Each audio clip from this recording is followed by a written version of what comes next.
Alright guys, you guys are fighting amateur kickboxing. We've got 3 2-minute rounds. There's no extension round in the event of a draw. We went over the rules backstage. Do either of you have any questions? Obey my commands at all times, protect yourselves at all times. Touch them up, come out fighting at the belt. Let's see who can impose their control and take control of the center of the cage. It's going to be a big thing controlling the space. There's no corners to actually pin people into, so it'll be interesting to see how they use the angles to set up their attacks. Yeah, and there we have it, the start of FSF's 04, the first fight of the night. It's a kickboxing match. Expect fireworks from these boys. It's going to be intense.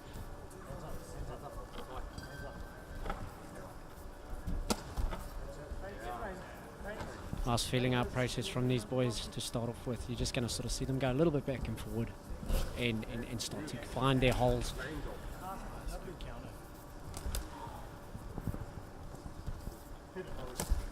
You see YASSIN trying to control the center of the ring, center of the cage.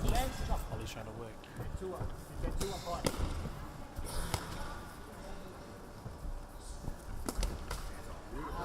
As you start to see on Ollie's body there, you can see a bit of sort of red marking there from some of those leg kicks. It's starting out very vicious, and let's see if they can continue at this pace. It'll be interesting to see if they can both keep it up. I know Ollie's got it in the gas tank. He generally sort of feels out a little bit slowly and then goes beautiful overhand left. Ollie's coming in with a couple of body punches. I'll be interested to see if he's setting up an attack upstairs. I know he comes from a taekwondo background because he's got a pretty solid high kick. Wait, turning on the aggression there. Such a combo there. Sharp right on the inside, followed up by that leg kick. Just caught Yassi on the blink.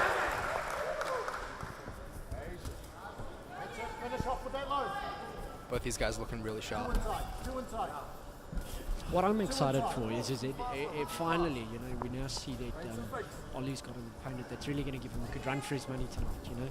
He's really going to have to work. He's going to have to work his angles, work his feints, and actually get on the inside and do that damage. You've seen it a couple of times, but as I said, it's his first round. He's kind of holding the trigger back a little bit, but then he'll get in there in the second and third round, I'm pretty sure, and he'll get stuck in. YASSIN's being very aggressive, but Ollie's trying to stay busy, keep the offense up.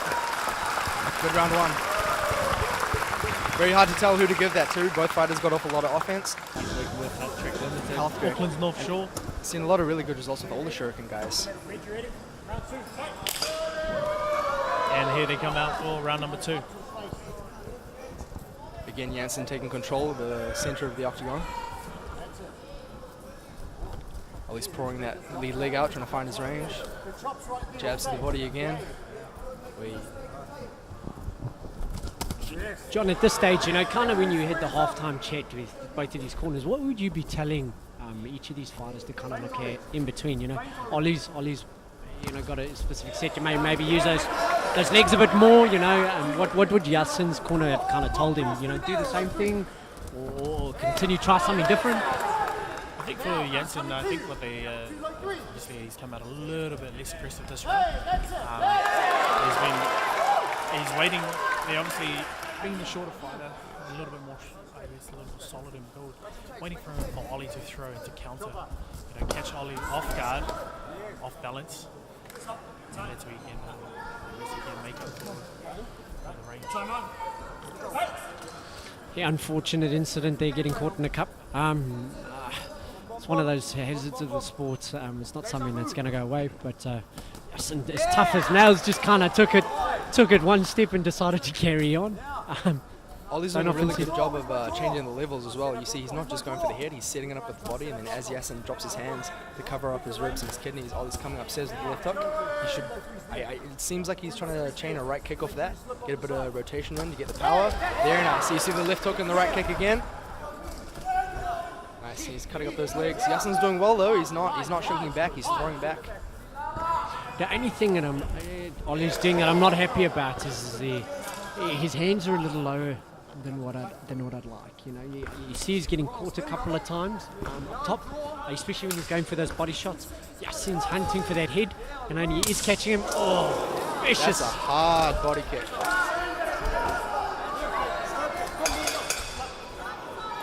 That's a good finish to the round 2 for YASSIN. It's again really hard to score because a little bit of energy at the end can make a big difference, you know?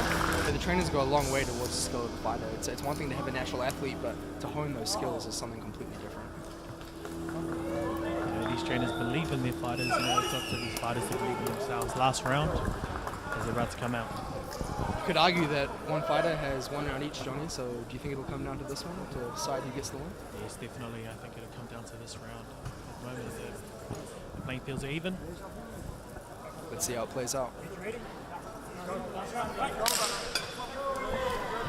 Straight into the action. Once again, Jensen takes control of the middle.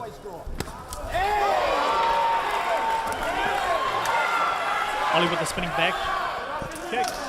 Obviously caught him off guard, stunned him for a bit, followed up with a few combinations as well. I just wish Ollie would let his legs go. You know, when he's letting those legs fire, he's looking absolutely deadly. I know he's reliant on that jab, but work off of it. You know, throw those leg kicks. They weighed in about the same. It does look like the Anson's a little bit thicker of build. That extra weight can help to sort of bully the opponent around a little bit, controlling that inside space. And I know that ring control does count for a lot as far as what the judges are looking for. Yeah. Ollie's switching a little bit between stances, trying to mix it up, confuse Anson. Good overhand right. Doug Higgins calling from the corner, telling YASSIN to go to the body. You don't want to get too caught up in the head hunting. Does well there to go low. Straight back on the action, applying that pressure. I'm actually excited about watching this. You know, you've seen these guys going back and forward. You know, it's kind of like trying to put that puzzle together. You know, what is each one answering with? And it's so good to see a confident YASSIN in the cage there. You know, pushing the tempo, pushing the pace, you know, trying to dictate against somebody who's been quite dictating within the cage in previous fight nights. I guess that's what it comes down to. Jensen's a lot more experienced. He's controlling that. He's now pushing the pace towards the end of the round. You know, you can see that Ollie's a bit tired here. His hands are dropping a bit. You know, Jensen's corner is calling for him to put it on. Last 10 seconds.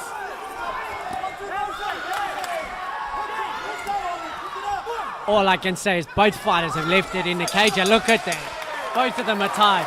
YASSIN was tired, but he was still just powering on. You could see it in his eyes. He was just throwing the combinations in faith that they were going to hit. And Ollie was within range, and some of them did connect. Ladies and gentlemen, we have the results for our first fight night tonight. Winner by split decision. In the blue corner, YASSIN TANSI.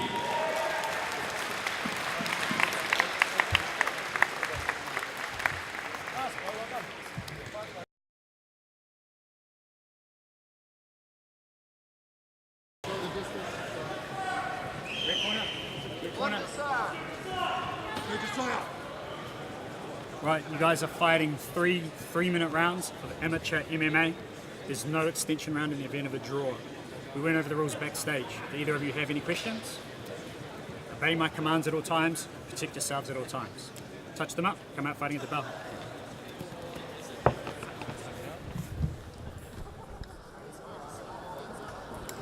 Referee in charge of this weekend is Tim Litzler.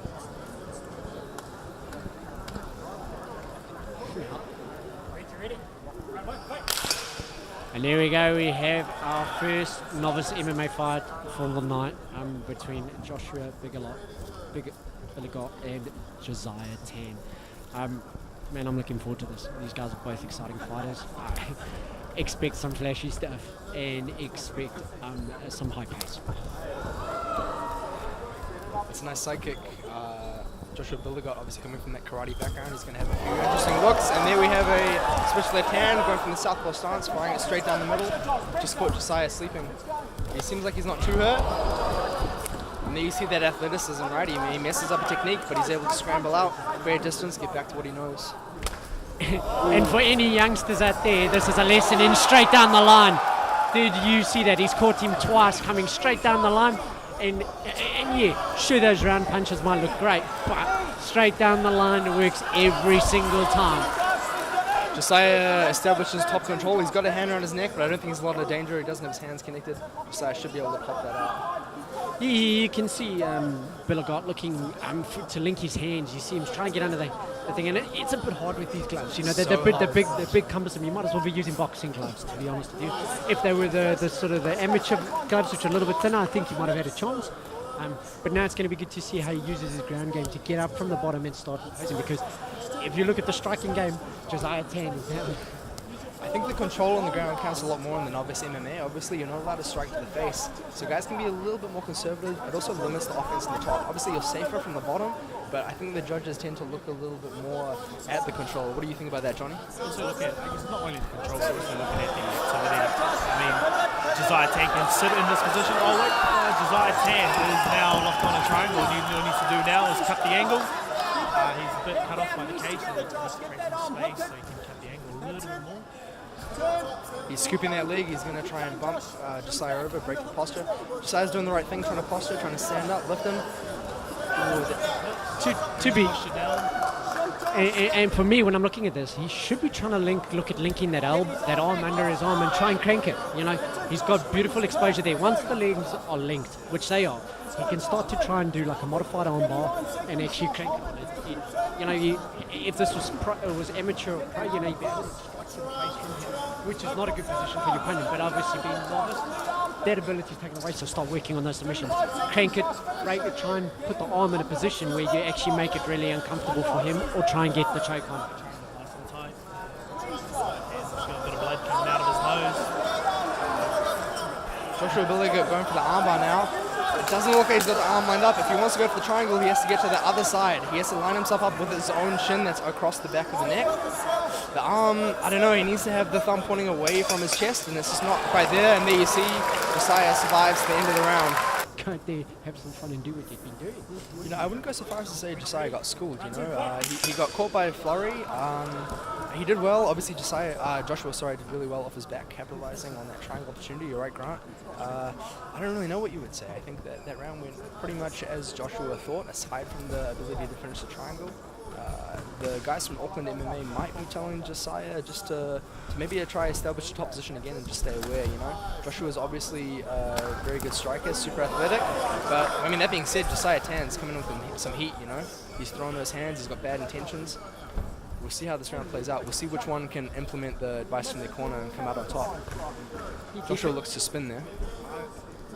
You know, I'd be loath to say, but that first round was probably a 10-8 round. You know, like if you look at the exchanges back and forth and how they got caught, you know, could have been a 10-8 round, might not have been, you know.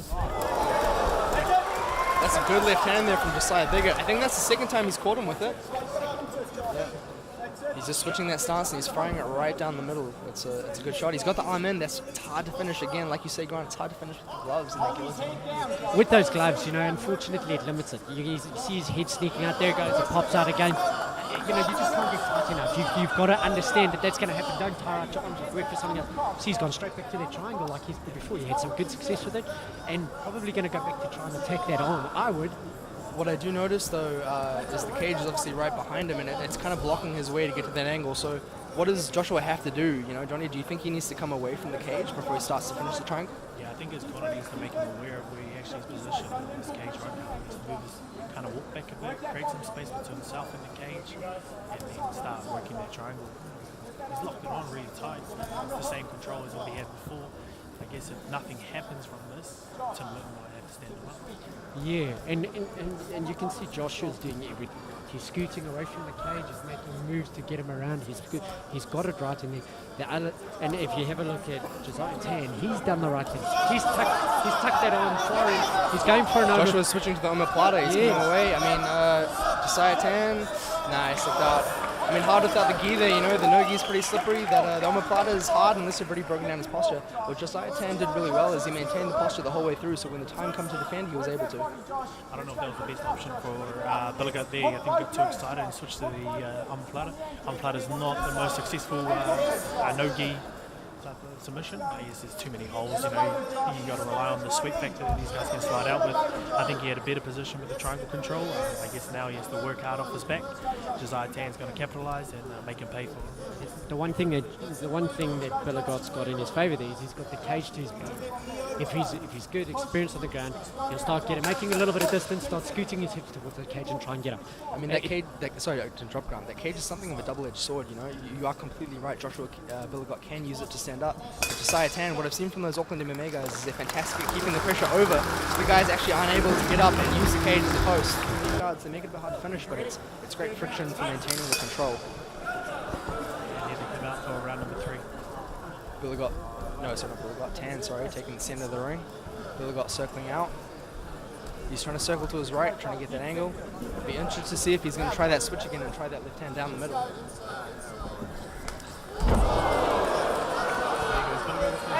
Athleticism, sometimes that can be. He's shooting for that triangle again. He's trying to get the. Oh, nope. Tan count as well. Good posture. No up kicks in novice MMA, so that danger is pretty much mitigated for Tan. He's going to. Sitting up Billigot's got to move that leg. He can't leave that leg sitting there. Notice how his leg bends. Yeah. And you're right, Johnny. He left that right leg there, and Tan was able to pass it through the other side. Does well to make space. Tan's doing well moving side to side though, and that's the key to passing on your feet. As soon as your feet stop moving, the other guy can look to re-guard and establish control. Billigot's got lots to move. He's kind of just sitting there, controlling his feet, not making any efforts to try and stand up. Yep. You see Tan. His corner now is trying to communicate with him to start using the cage to climb himself up. Create the space to start moving. Tan's doing a really good job of stuffing him on top though. In order for Billigot to get out, there has to be space between Tan and the cage. You see he's hovering right over. His head's pretty much touching the fence, which means Billigot is basically just right under him. He's going to try and use those the butterfly hooks to kick away, but I mean that's hard, man, when you're deep in the third round, the guy's pushing you. What do you think the fatigue factor's like now, John? Even though Josiah Tan may be fatigued, he's on top. Fantastic use of the underhook to come up. He used it to scoot out the back door. Now he's the one pressuring. Oh, he's aggressive with those knees. And Josh comes out with the knees, creates the space. Back to. And I mean, you can see Billigot's really comfortable on the feet, Grant. What do you think? Yeah, look, he definitely should be on the feet. I mean, you know, when Tan was on top of him there, the only route that kind of came to my mind the whole time was explode, explode, explode, explode, and get out of it. Use those legs. Use that athleticism, right? Yeah, he has those legs in the right position. He had his feet on the hips, you know, push him off, explode, you know, get out of there. And that's what his corner was calling for. I'm glad he got that underhook and he got out of it, because now, you know, let's see what these guys do stand up. And that could have been a very big deciding factor if he'd stayed on the bottom. I think that probably would have been Tan's round pretty easily. Oh, and that is a good takedown. We'll see if he can establish top control. He rolls for the Kimura. Is Tan going to flip, or is he going to establish top position? Tan needs to use his legs to create space, to spin out, belly down, and try to go for that armbar. Oh, I think he's going to go for that armbar. Stretch it out. There he goes. He bellies down. He rolls into it. Nice. Good work by Tan to scramble and establish top position. He needs to work though, right? That's an attack. That's going to count in the judge's eyes. 10 seconds to go. And you know, when you see one of the guys and they're coming from Auckland MMA, you know they're going to have ground game. You know. Definitely. What an awesome fight. Both these guys, both young warriors. Best thing I love about the featherweight fight, you know, is that. Ladies and gentlemen, for our first MMA fight of the night, we have our results. Judges have ruled this a split draw.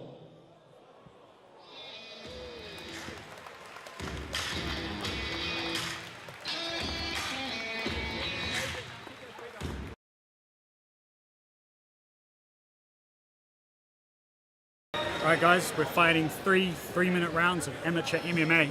There's no extension round in the event of a draw. We went over the rules backstage. Do either of you have any questions? Alright, obey my commands at all times. Protect yourself at all times. Touch them up, come out fighting at the bell. Yeah. It's a fight. Round one underway.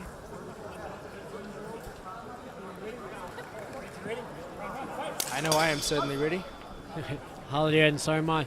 This is round one, and you're not going to want to blink these two. I'm probably going to throw some leather tonight. I mean, Prasanth maybe looking a little bit taller. I can't quite tell from here. long arms at least. He's got to extend that jab.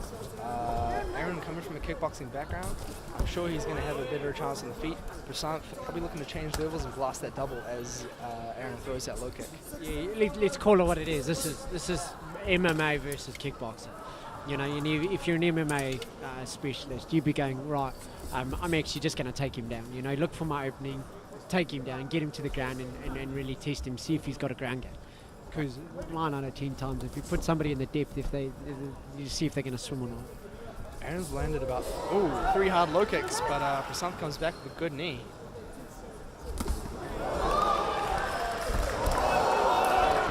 Nice counter punch there from Aaron. Nice. Prasant's a little bit wobbled. He's recomposing. Nice for the counter too. Yeah. Up until that turning point, Prasant really relaxed. Just these little mistakes can happen and it comes down to one punch. REIS is now build his confidence back up. Once again, they got their control of the centre. Their dynamite kickboxing style. Control the centre, make your opponent work hard. Yeah, I'm actually enjoying this. Prasant is, you know, he's actually holding his own with the sort of kickboxing style, you know, which you'd expect him not to go for. And you're going to find that even Aaron's there kind of waiting for this takedown probably, and he's hesitant to throw just in case he gets caught. You know, it is a real fear when you kind of got one big game when you've got, you know, kickboxing is your strike. What I will notice about Aaron is he's throwing his punches like he's in a kickboxing fight. You know, he's in the pocket, and that's the danger, right? Prasant can drop on the leg, and if Aaron's feet are still, he's not really going to be prepared for it. Now we're going to see the Brazilian Jiu-Jitsu skills of Prasant. He's looking to posture up, push Aaron down to the ground. Again, no strikes on the ground, so it's going to be interesting to see how he uses the control. Is he going to look to pass, do you think, Grant? Remember, it's not that there's no strikes on the ground. There is strikes on the ground, you just can't strike to the head. You can strike to the body, you can pepper the liver, you can pepper the chest, you know. That's a very you good can point. you can really work that body, which can do some damage, you know. Looks good in the judge's eyes as well. Yeah, exactly. The dominating factor, which is what they're looking for. You know, if you have a look at him there, he's kind of pushed him right up against. He's kind of got a bit of a can opener going there, you know. He's trying to look to pop open those legs. And he's using the fence intelligently, you know, throwing strikes when it's needed, you know, keeping his head in there, which is really good, you know. Those are good things. But also just being calm about it, you know. He's got 10 seconds left. He's going to want to finish on top to take the round. And, you know, by all means, I would give him the round. You know, he's done enough. He's gone in. First takedown attempt, took him down, stayed on top, dominated, strikes on the top. That's what you want to see. And one thing that I mean, in the middle of the rounds, you know, like in between rounds, you know, if I was chatting to the way different fighters, you know, I'd be saying to Garda, you know, hey, just go in and take him down again and then really test him again. You were so dominant. But, you know, REIS has got to start using their kickboxing pedigree. You know, if he hasn't got a ground game, you know, he's really got to use the distance, and he keeps getting caught open with a few punches. And I mean, like you were saying before, Johnny, that center of the ring control, Prasant shoots deep in a takedown. Aaron's got good hips though, he's getting that distance. Nice, he stays connected, he's going to try to push him to the fence. Fantastic job by Aaron to break free and throw hands. Yeah, he managed to get those hands in quick enough and sort of shimmy him up and break it, which is good defense. I mean, Johnny, he got in on that takedown. Was it just the drive at the end? He needed to change angles and shoot him to the side. Yeah, and there was a very intelligent takedown there from Gudo. You know, he kind of, as he was going for it, now he's in the mount, you know, he's in the dominant position, can't strike to the head, but he can definitely sort of start pushing the face down, start striking to the chest, really start using this. You can't take points away from somebody for this. You know, push the face, hit the chest, hit the shoulders. You know, this is a demoralising position to be in, to be honest with you. And it's really the onus on the guy on the ground to get out of it. And an intelligently, he's putting him up against the cage and using that cage, pushing his head against the cage, really cramping him for style. It's not going to be pleasant, but a good takedown from Gudo. He went in for the double leg, got denied the double leg, so he was like, right, I'll just do the ankle pick. Went in, picked the first ankle, grabbed the second one, and down went REIS. You know, he didn't have an answer for it, and that gave him his opening to get side control into the man. And now you're looking at it, you see he's just intelligently going about it, just peppering the shoulders. It's all on REIS to get out of this at the moment. You know, not to mention that while he's in mount, he's just got full body control, pressure, you know, weight. high up on the chest. He's trying to bump his hips, but every time REIS tries to push him towards his hips so he can bump him off, he keeps climbing up. It's just his comfortability on the ground. For Prasad, he just needs to stay active up here, and Tim Littler will let them carry on. Yeah, for me, you can see, like, you can definitely see he's done a lot of kickboxing. He's lacking the ground skills. You put your hands on the hips and try to push the hips away. You can't get hit in the face. Maybe eat 1 or 2 shots in the elbows. This is novice. It's not. You don't have to protect the face as much.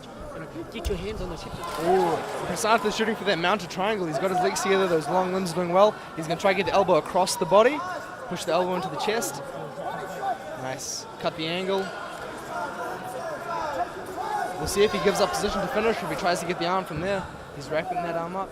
I mean, the thing about this position is even if Aaron does bump, Prasad is still in the triangle, and it's almost easier to finish from the bottom. What do you think about getting that angle, Johnny? Has he got it, or is he going to try and hit the arm? I think every time, the cues from REIS' corner is that every time he decides to cut the angle, it just loses a little bit of pressure where REIS can bump him off. That was an awesome end to the second round. Nice. I mean, Prasad is unable to finish. So now we have the dilemma. REIS is going to want to keep this standing, and Guda's going to want to take this down. Well, clearly Guda understands and knows that he has won the first 2 rounds. He just needs to stay composed and not be silly in this last round. REIS has to do something to turn the cards. The judges on his side. Fantastic opening from both of these boys with some big strikes today. I mean, we cannot forget that Prasad has just come off a boxing fight win. So not only is he a Brazilian Jiu-Jitsu specialist, his boxing skills are clearly showing. He's very confident with his hands. He's not afraid to use them, and it also helps him with his setup for his takedown. As we can see, double leg takedown, shoots through, sits through, carries on, good drive. Aaron REIS is doing really well to keep his hips away. That's fantastic tenacity on the takedown, driving all the way to the fence where he can look to control the distance a bit easier. He's low on the hips, and there you see he lifts him up, gets the takedown. I mean, his head is trapped in the guillotine, but he's in the half guard on the right side. There's no way to finish that.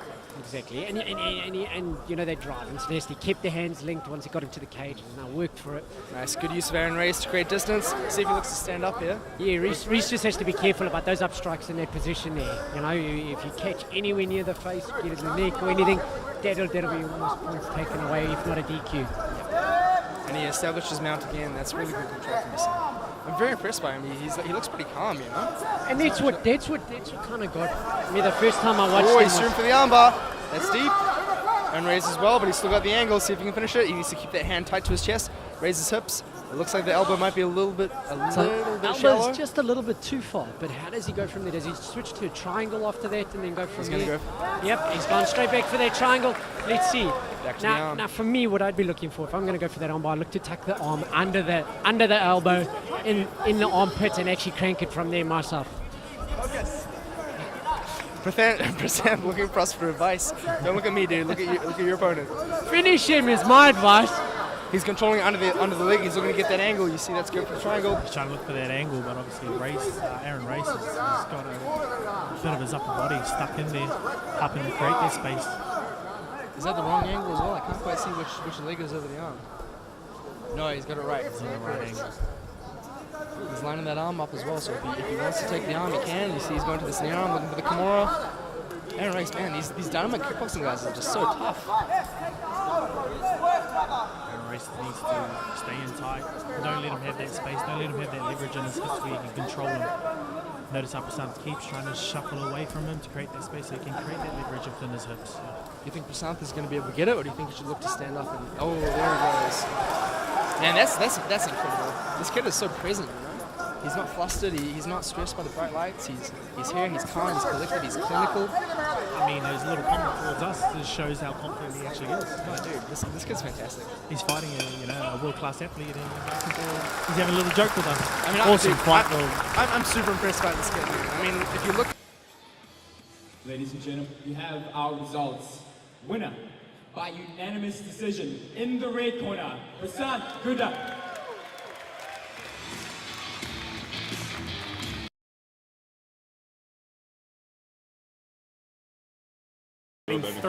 Three-minute rounds of amateur MMA. There's no extension round in the event of a draw. We went over the rules backstage. Do either of you have any questions? Obey my commands at all times. Protect yourselves at all times. Touch them up. Come out fighting at the bell. shake each other's hands, you know, good spirits of the sport. They're going to come out now. Touch gloves in there.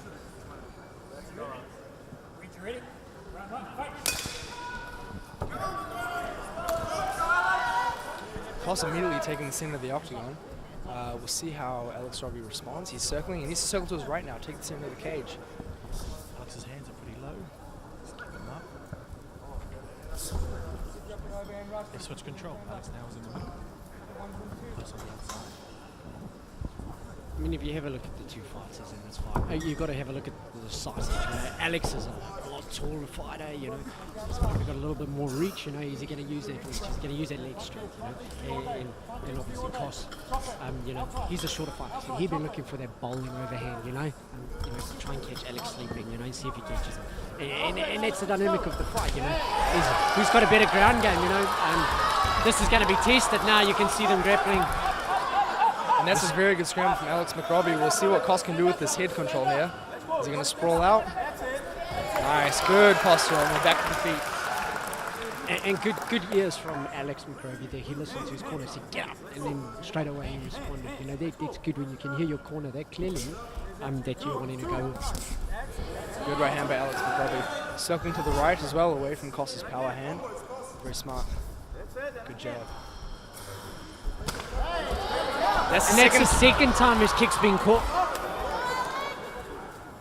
He needs to watch that arm. He's got it extended. Koss could drop to the armbar.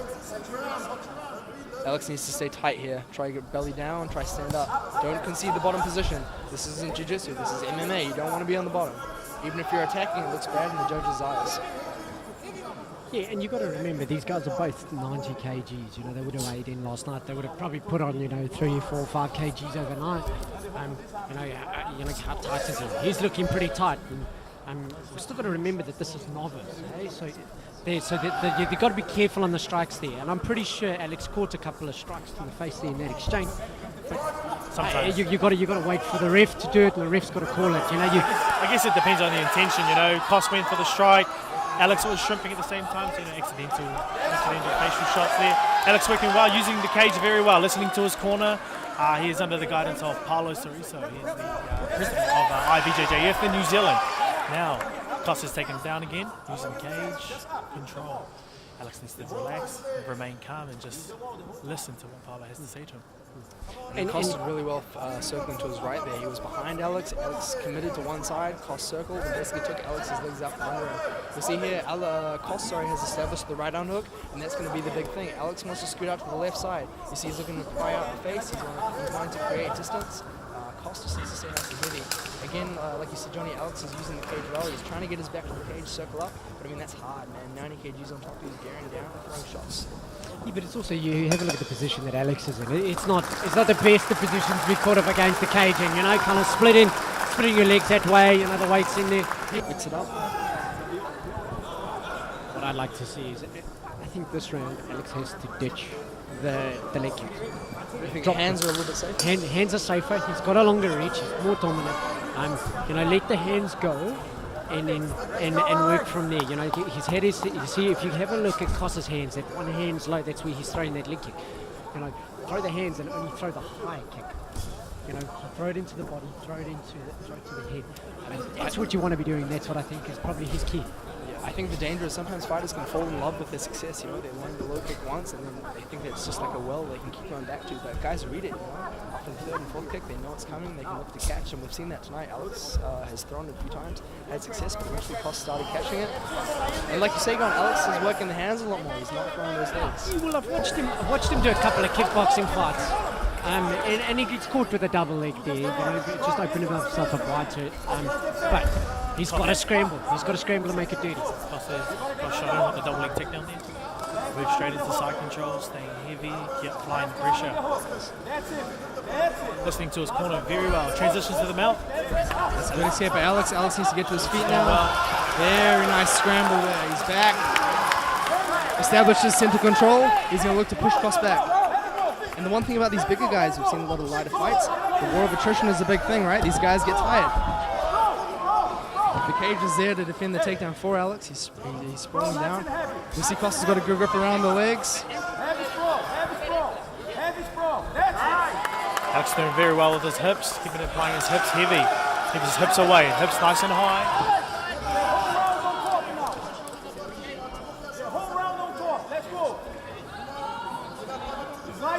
Alex Costa's is doing got very his well. back pressed up against. Alex has got some good control. Costa's corner's telling him the right thing though. He needs to use it to stand up. Now what Alex wants to do is he wants to stay really heavy on him, keep that shoulder in there, and he maybe wants to start looking to try and get the transition to go to mount, but pepper that side of the chest. Costa's sitting here, he really has to move.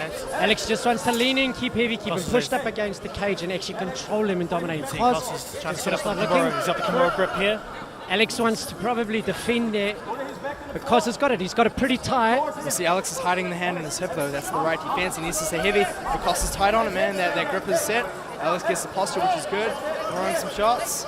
And that's a hard thing to think about. You have to think about defending your arm and controlling the top position. He gets free here now, and this is a bad spot to pause, man. Alex is over him. He can't use the cage to wall walk. We'll see how he handles this position. Costa had a really tight Kimura grip there. You know, all he needs to do was sit up and put his body in and use his body as the strength as opposed to using it with his arms. Costa's got the left underhook, or he did at least. He should have used it to stand up. He uses it for a couple full guard. Alex postures. He's going to look for break. Costa's getting his legs in play, and that's the end of the round. Good end of the round for Alex McRobbie. How would you call the fight so far, Grant? A really good point you made, Grant, and I think the big adjustment was Alex wasn't throwing that low kick, right? He was using his hands. Costa didn't have the opportunity to take him down and establish strong control. We'll see if he continues throwing that jab out, linking those 1-2s together. I wouldn't throw the low again. Yeah, Alex has also got to utilise that uppercut. He's got a good uppercut, and he's done the kickboxing, he's done boxing. Link in those hands now and make sure that that's tight. Stop cranking that leg and working on it. But if you see him there, he's got to get up. He's got to get up. He's got to keep moving. Alex is scrambling well. He's scrambling really well for a big 90 kg guy in the third round. He's doing really well to defend himself, keeping his hips away, just taking his time. Costa's got good intensity, good determination there. Nice to both stand up and go again. What Costa needed to do there was circle to his left, but you saw Alex position himself where the cage was in the way. He was able to push the head, create some distance, stand up. Now the back to the feet. Alex working that jab, trying to create some distance. Nice, goes to the body. Nice, fakes low, goes up high. What Alex has got to do is if he can see him coming in, he's got to throw that knee as hard as possible. You can definitely see that Costa's a little bit more exhausted than Alex right now. Alex just needs to keep the work rate, keep the volume high, and keep moving. You see Costa's trying to look for an opportunity to take down again. To be honest, control the distance, keep his hands moving. To be honest with you, 90 kgs, these guys are probably coming in at 95, 100 at the moment. To keep them moving at this intensity with that many takedowns and that much ground game, I'm not surprised they're tough. Well, based that you made a good point. Both these guys could be fighting in a lighter category. Both of them carrying a little bit of extra weight that they don't need. Maybe if they took this a little bit more seriously, they drop a bit, get into the training. Oh, and a nice straight left down the straight. Gets rocked. Yeah, and it's right. Both of them look like they're not walking into this cage looking like they need 3 passes maybe just to make it back to weight. To be honest with you, they can go down, so they've got a bit in the tank, but oh man, they are carrying a bit of extra weight, and you can see it's taking its toll in this third round. And I think you made a really good point with the top control, Grant, with the weight. Whoever's on top has such an advantage because the guy on the bottom is having to carry that all the time. And that's hard, especially in MMA when you're landing strikes to work out. Alex McRobbie's sticking that jab out, but Costa's doing a good job countering over the top. Both of them look pretty tired. He throws that right kick. Costa unable to catch it this time.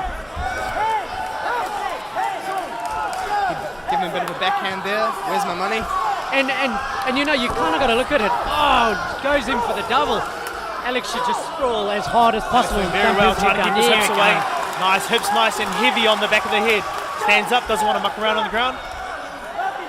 That was a great sprawl by Alex. Definitely got in there. He knows what he's got to do. And to be honest, Costa's really tired. He's not going to be trying to power through that. Alex needs to keep his hands up. He's getting caught by these lazy overhand rights. Costa is tired. He's stepping in, throwing the overhand and landing them. Very crucial for that round.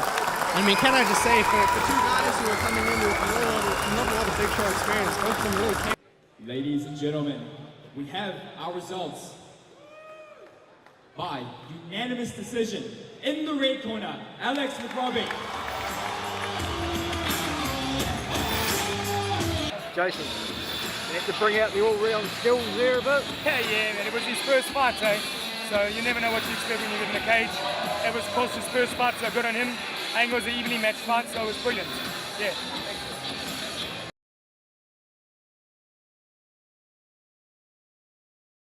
Alright guys, you're fighting three 3-minute rounds in amateur MMA. We went over the rules backstage. Either of you have any questions? Obey my commands at all times, protect yourselves at all times. Touch them up, come out fighting at the bell. You were standing across the cage from Matthew Taylor, you think, what have I stepped into? He looks as mean as anything, you know. And but when you, the other side of it is that you have a look at David Saunders when he walked in here. We've spoken about it time and time again. He looked like he was walking into the cage hiding. He was so relaxed, so composed. When he comes out Taekwondo background, you know he's going to kick you from the outside. You have to get in really hard and actually try and strike. The first thing we see is David Sanders is very light on his feet, as we'd expect. We see a very nice side kick. The thing about Taekwondo is really good at controlling the distance, but man, Matthew Taylor getting in there. Yeah, I think just looking at Matthew Taylor, you can scrap. There's no doubt about it. Especially when you come up against somebody that's got Taekwondo, you want to close that distance, really cramp them, so that they can't use those legs. That's what you want to do. And then you really find out, what sort of fighter you actually are after that. This fight is actually heading the way we actually predicted. Matthew Taylor stalking, trying to cut the distance down, trying to stay heavy. There was a little exchange there where Matthew Taylor tried to tie him up. Sorry. Yeah. And the Taekwondo style leaves holes in your defense up top always because of the way your hands are. You try and angle so that you can get those kicks off, but it leaves your face exposed for punches, and that's where he's been caught quite a few times. The New Zealand Taekwondo champions and then a takedown here. He has to watch his neck though. Matthew Taylor's got a pretty tight grip around it. He's going to lick his hands. He drops back to it. And to be honest with you, that is tight. Oh, he rolls him to the mount. David Sanders, and there's the tap. tap. There's the Very tap. nice.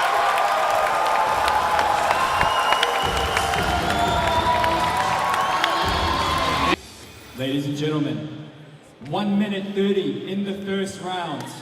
Winner by guillotine submission in the red corner. Give it up for Matthew Taylor.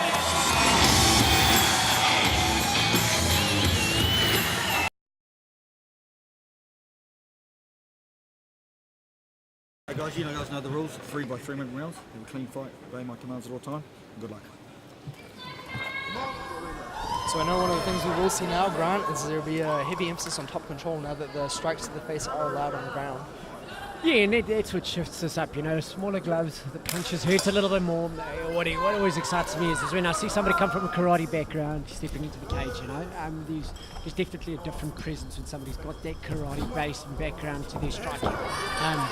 So it'll be interesting to see how these two ladies go. Here are the first exchanges. Chelsea looking for the high clutch, single leg takedown. She managed to get a good takedown, good side control.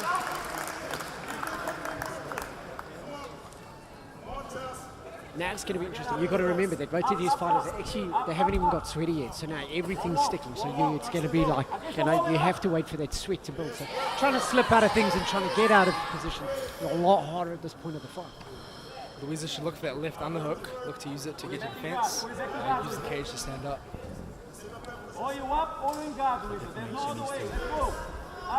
point there, nice. Louisa's losing the cage. She's going to try and find that underhook. Louisa's got to try and find that underhook. Chelsea Redmond's got good pressure. Great pressure on her. She's using her head really well as well, Johnny. Using it to break Louisa's posture. I see Redmond is just sitting, just hanging off her, applying all her weight, making Louisa work. Regardless if Louisa gets out of here or not, she will be exhausted from this little exchange of little wrestle. Nice. Louisa's done well. She's up. She's turning towards her and looking to establish that overhook to prevent Chelsea from going for it. She's going to look to circle off the cage now. Nice, she tries. Chelsea, count as well. And Chelsea's doing a great job of pushing pressure against the cage. That's the ground basically. So put pressure up against the cage. Keep her there. just controlling with that underhook there, and really, you know, Louise has got to actually start going to swim her hands, get under that, get out of her, and actually move away. Chelsea picks up the leg, see if she circles around to the side. She circles. Nice. Louisa tries to jump for the back, but unfortunately Chelsea does really well controlling the posture.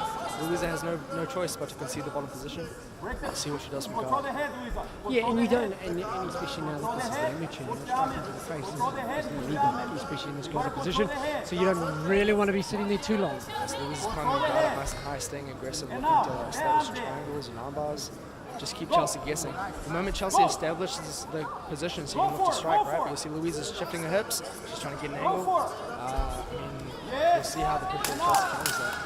Yeah, to be personal with you, I'm not a fan of locking the guard, you know, and holding it locked. That's just personal preference. I believe you should be working with, especially in MMA, you should be working with an open guard, you know, because when it's locked, you're holding them there and they're going to strike. I mean, Louisa's maintaining quite a almost gets it. You're completely right, Grant. The closed guard is dangerous if you have a low bar hips. These guys can look up and strike.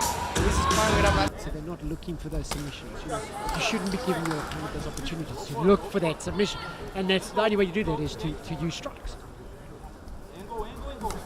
Here we are in the second round. Let's see what happens. After that one, you know, Chelsea be looking maybe, you know, let's find an opening and go for the takedown. But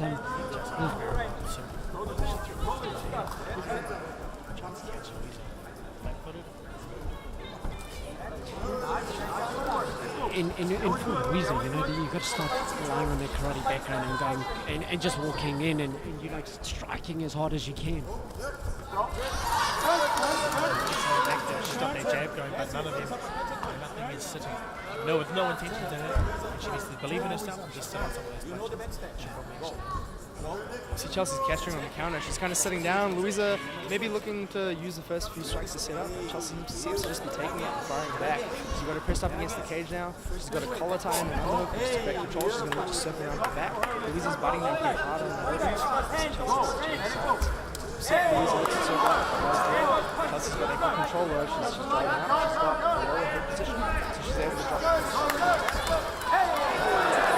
I'm really impressed with Chelsea's sort of, you know, grounding and the way she composes herself when she's got an opponent up against the cage.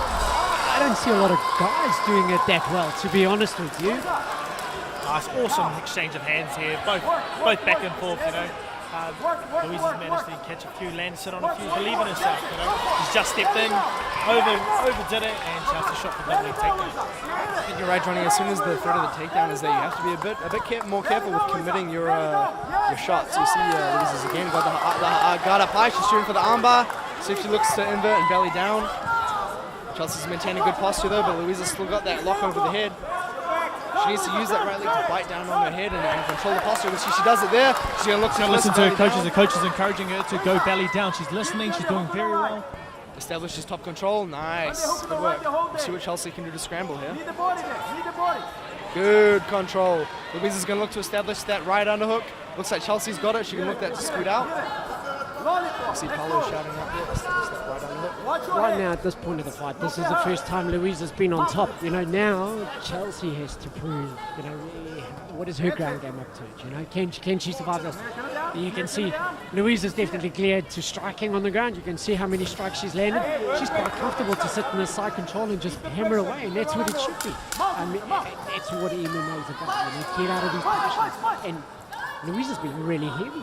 I'm quite impressed. And what Louisa's done really well is she's not letting Chelsea's right elbow get into the hip. As soon as you get the elbow on the hip, you can look to push away, shrimp out, create space. But she's just keeping that right arm busy. Chelsea's busy framing on her arm, but she's not getting the elbow on the hip to create space. So good job with Louisa. She's looking to turn Chelsea's face away. You see the push there, so that she can't turn into her. The only way Chelsea can get out is to expose her back. So really good job by Louisa. I say that's 1 round apiece. What do you think, Johnny? I like this part of the fight. We're going to the last round. I have a one piece. These ladies, who wants it more? This is what you want in a fight when it goes into the third round. Who's hungrier more? Who wants it more? Who's gonna take that final step to actually show that they are worthy of that win? I mean, Louisa, man, very aggressive in the More Chelsea. That's it. Again. throwing out the jab, creating a distraction. Very well. Great combo there from man. Go. Go for it. Go for it. That's it. And watch the shot. She's tired, but we should just go. Be ready for the throw. She's moving back too much. Very impressed by Chelsea. Hey, She's cutting to the left, cutting to the right. watch the shot. Throw.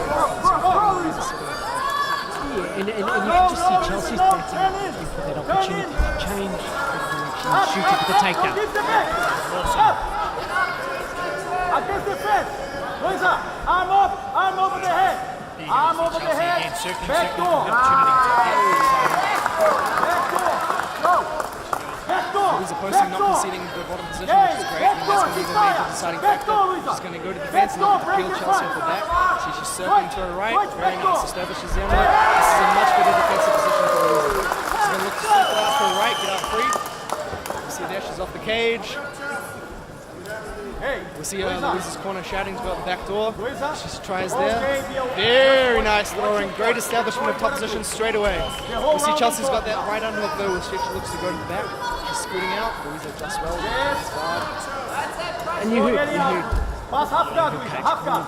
calling for the back door, calling for her to use it. It was open there. She had the underhook. It was there for her to use it, and she executed really well. I mean, that's a big thing, right? The presence of mind, being able to listen to your coaches, hearing them above the crowd. Belief and trusting what the coaches are telling you to do. That's a mission of training. Let's go, Louise. Up. Louise is just going to be smart with this and keep striking from here, keep busy, don't give Philip Brown a reason to stand him up. You know, just keep working from here. 1 minute, Louise. 1 minute to win. Let's go. Pass to half. Pass to half guard. Pass to half guard. Half guard. Half guard, Louise. Right now, Chelsea's hips are anchored, so Louise cannot feel Chelsea's weight. What she needs to do is keep her hips nice and high and make her feel her weight. Even though she's sitting up to take these strikes, she should be feeling the pressure. But Louise is doing the right thing as Chelsea's staying maybe not so busy. Hold round there. 10 seconds, Louise. And the other thing is that the key difference between the two is that when Chelsea was on top, Louise had an opportunity to make it. Chelsea wasn't striking again.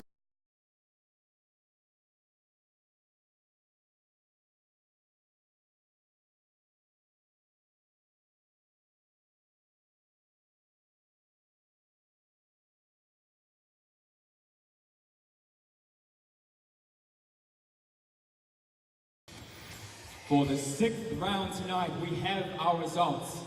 Winner by split decision in the red corner, give it up for Lisa.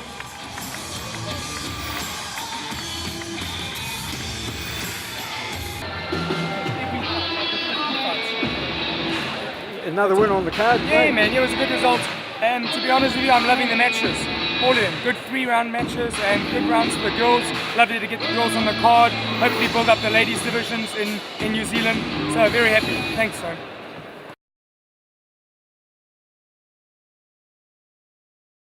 You guys know the rules, 3 by 3 minute rounds. Obey my commands at all times. Have a good content Friday. Stay back. Manly fighting out of the same gym. We'll be looking to try and get a win for their gym. They have 2 losses tonight. Full round with the refereeing duties tonight.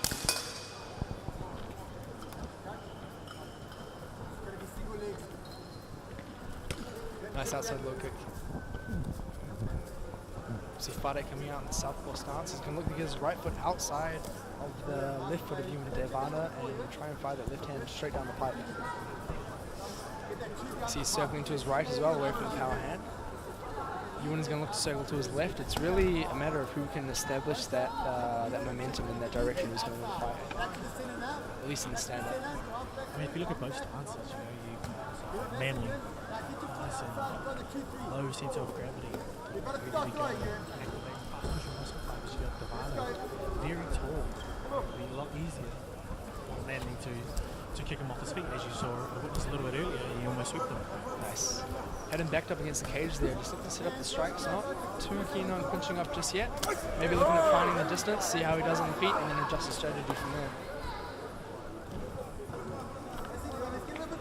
Fade Fade fainting. A lot of feints to see what his reactions are. Obviously he's going to set up what he wants to do. Yes. Working a lot of kicks as well. He's kind of feinting that straight kick right down the middle. He's working that inside low kick pretty hard. We'll see how Ewan adapts. Both fighters circling away from the power hands. We see he's stepping in with the jab, but when he steps in, Fade is placing his right foot on the inside of Ewan's left foot, which can be dangerous. Getting caught with the right hand down the pipes as a counter. Great outside low kick. Wee mixes it upstairs, feinting low, going high. Fade's corner's calling for feints. They want him to stay busy, keep Ewan guessing. Doing very well, not phased well with his athleticism that's flying around in front. Staying composed, not budging. Still coming forward, hunting him, stalking him. Nice, cutting off the angles as well, Johnny. Very well.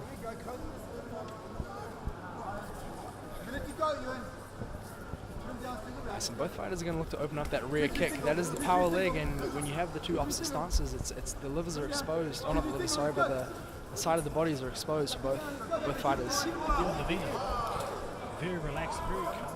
Had to push it up against the post and throw it into something. Oh, and I think they might have made a little bit of contact. Didn't commit to it 100%, but it still looked like it touched Ewan. Looks pretty unfazed though. And again with that outside low kick, sorry.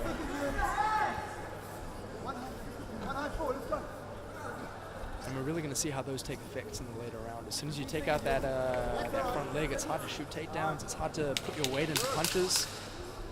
It really changes the game. Oh, nice. Fade doing very well. Backing up the feints and setting up a few of those punches. Nice. And you called one of the fights earlier, Johnny. I think it might have been Alex McRobbie's. You said he was throwing that crazy horse. Fighters come out, round number 2.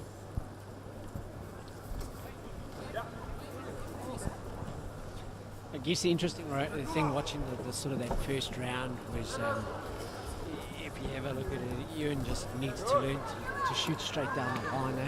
I definitely think he can definitely catch Manley a little bit probably sleeping. If you look at his head, he's kind of a little bit more stationary than he should be, even though he's got a lot of good feints and things like that. But I definitely think firing down that line is definitely going to open up opportunities for him to kind of get in on this one. Fade's really chopping that leg as well. He's robbing Ewan of that mobility. We haven't seen him slow down yet, but I think towards the end of this round, if he keeps landing those hard shots on the inside and outside of the thigh, oh man! And just as I say that, Ewan fires back with a hard one of his own. And again, he's found the distance. You can see that's something that Kelvin told Ewan to do in the middle, in between rounds. You know, he said smash that front leg on the inside. Oh, and he goes up high.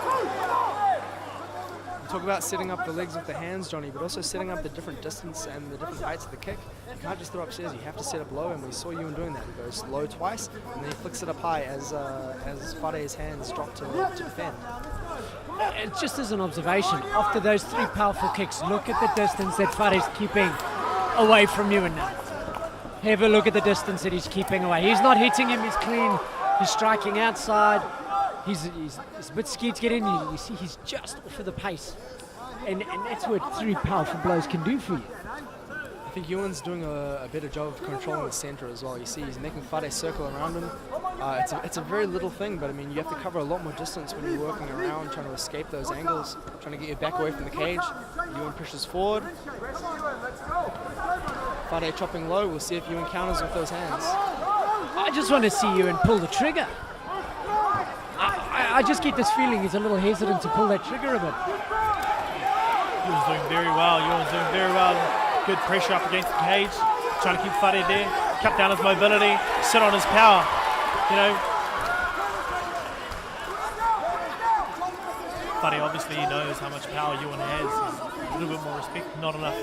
Not too much dancing around. He had his hands up. And those exchanges a lot more. And it's gone straight back to the grappler tactic of just trying to tie him up, you know, just to save himself a bit. I think he got caught a few there, got lit up a little bit. The unfortunate thing for Furry here is that he's in Kelvin's corner, which is Ewan's corner. You know, they're in the red corner zone, so you know, Ewan's just doing everything his corner's telling him to do. What we saw just there is the importance of the underhook as well. Ewan was pressed up against the cage, but he had that right underhook. He was able to slip out the side. The underhook is really so dominant in terms of controlling the pressure. You can drive all your weight into it and circle out. And I'd give that round to Ewan, to be honest. A bit more aggression. First round could have been either way.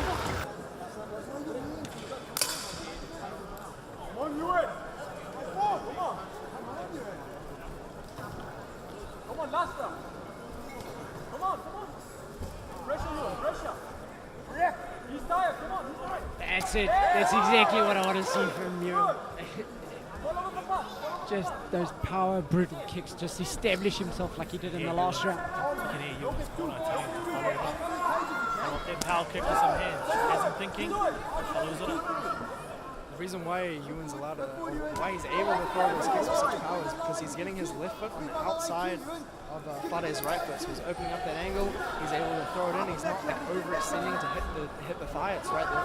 That's a great footwork from Ewan. Come on, a little bit more than one. A little bit more than one. Pressure, come on.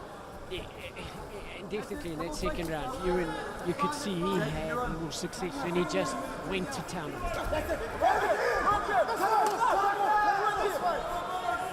That's what comes down to, the intelligence of the fighter, not only physically but mentally. As you can see, Ewan in these exchanges very calm and relaxed. You know, Fadi saying that there is no effect, as we can see, his mobility and his movement and his cut down. Ewan does have him thinking. Oh, yeah, you don't really want to walk into one of those kicks, especially when you're going in, fainting. Fade is tying him up there. You see he's got the left underhook, and again he's using that to control. His head's on the other side, not really giving Ewan a chance to go either way. Ewan's biting down hard on that right underhook though. He might look to circle out. Just drive the shoulder of Fade down. When the underhook and the overhook are battling, it's really whoever has the top control. You see Ewan is a little bit higher, you should be able to drive the underhook down. Fade is really well at driving his left shoulder. Oh, nice. There you go. And that's a good switch right there. And you see he's now made the distance, got the break that he wants. Now he can let those legs and those hands go and try and actually take him off. Good double leg. Good double leg takedown. Good double leg takedown in front of there. He's definitely gone in. You know, he's realised I'm not going to stand and take this abuse of power. He's going to test him on the ground.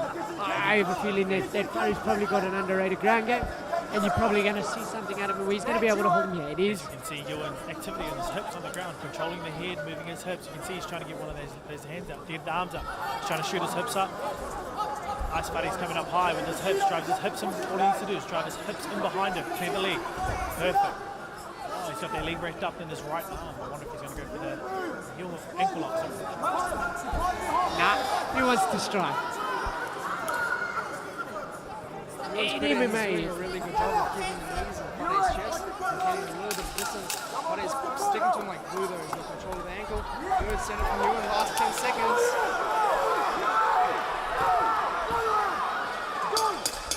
Good fight, very nice fight. Interesting fight. I don't want to call that last round, to be honest with you. Ladies and gentlemen, we have our decision. By unanimous decision, our winner tonight from the blue corner, Fade Manley.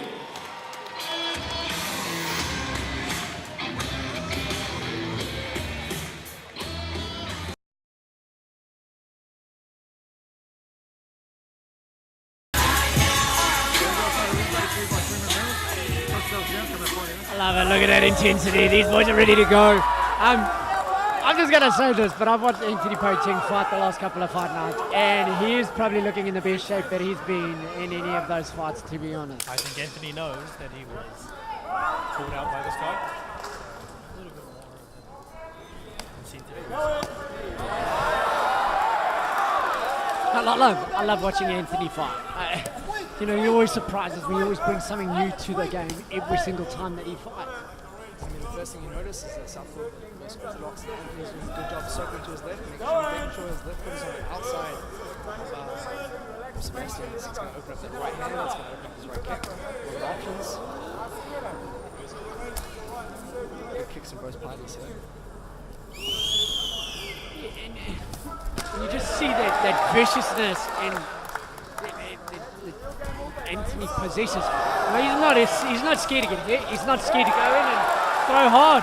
He's prepared to get hit, and that's what makes him such a different fighter. Look at that, he's got his hands linked. He's going to be taking him down for the ride. There we go, now he's got him down. Is he going to look for the back here, is the question. He's just riding him, making Sebastian carry his weight. He's got the body lock, see if he turns to his left again.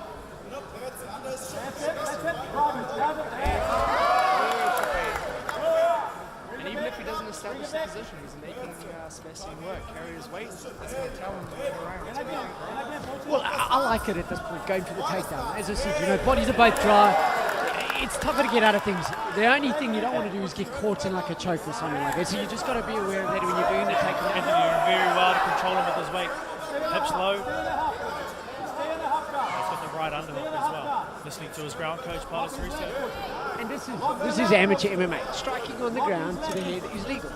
And what you see is it's a pretty wide open half guard. It's a pass if you want to, but as soon as he passes, it gives Sebastian a better chance to use the fence. Rather stay in half guard, keep Sebastian's right leg trapped, and make sure he has to stay under him. But you're right there. It increases your base on it and allows you to put more weight into your corner on the body.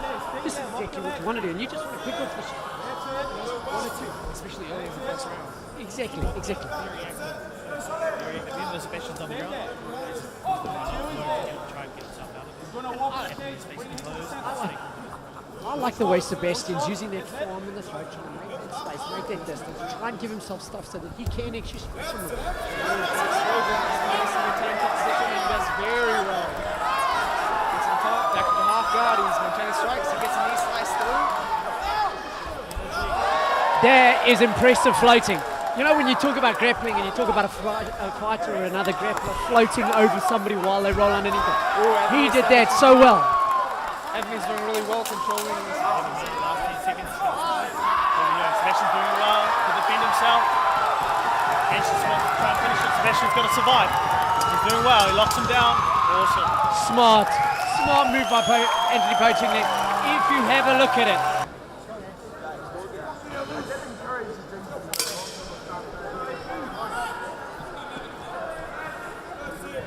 Another dynamic to this round. Now look at these guys. They're both sweaty. They're both, you know, overheated. Powerful leg kick there from Poaching.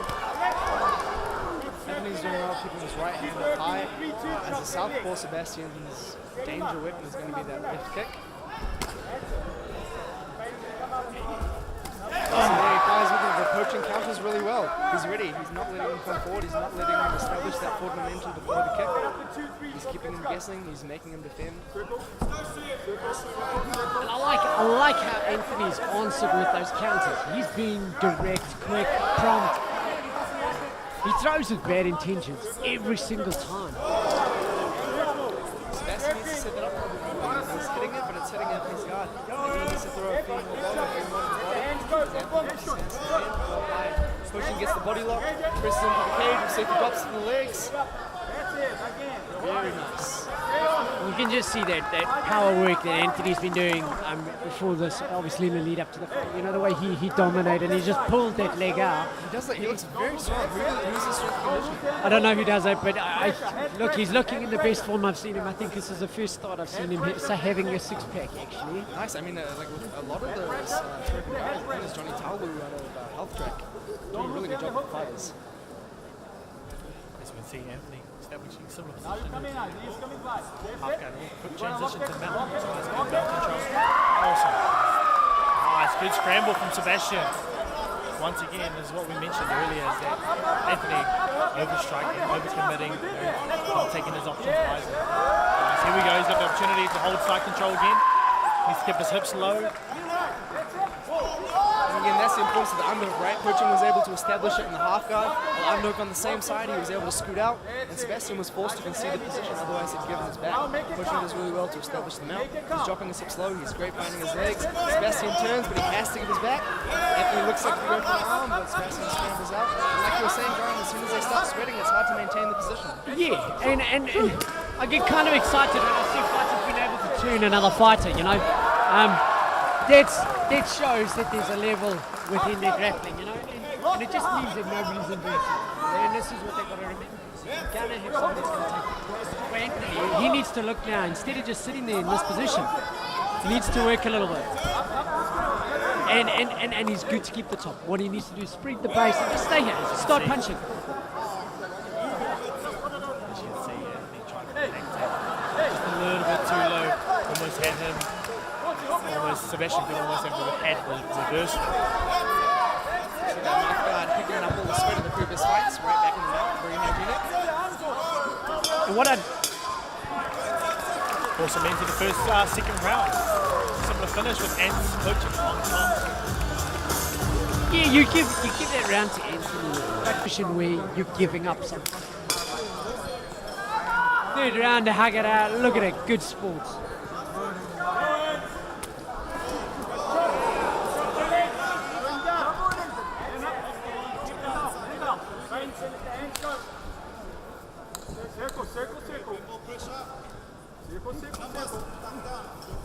These boys have done some hard work tonight. Look at the sweat pouring off them as they're punching. You just see the sweat beading off of them. They're throwing heavy hands.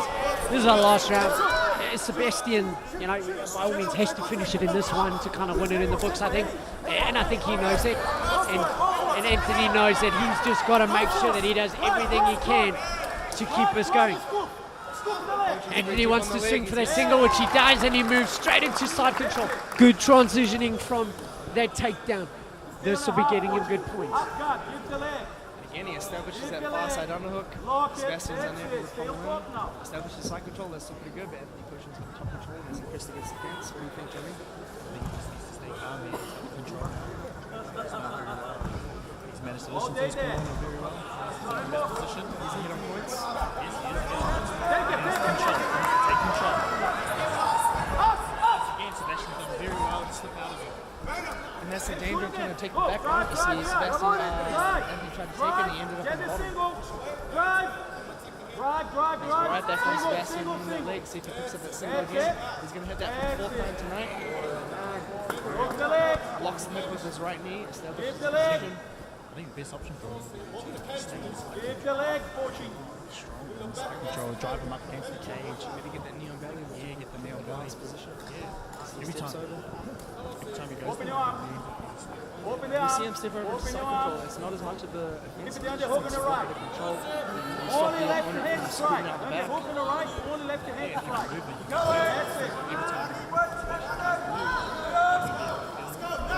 Yeah, Sebastian's doing the right thing. He has to get on his left side. He has to get his back on the fence. He turns and he gives up his position. Coaching gets in that single leg again. Let's be careful with that head. So he's on the right side. He's picking up the right leg. If he falls, you see his legs. It is a good time to come up. He needs to drop that knee on the belly. Sebastian counters with the single leg. And scrambling to stand up.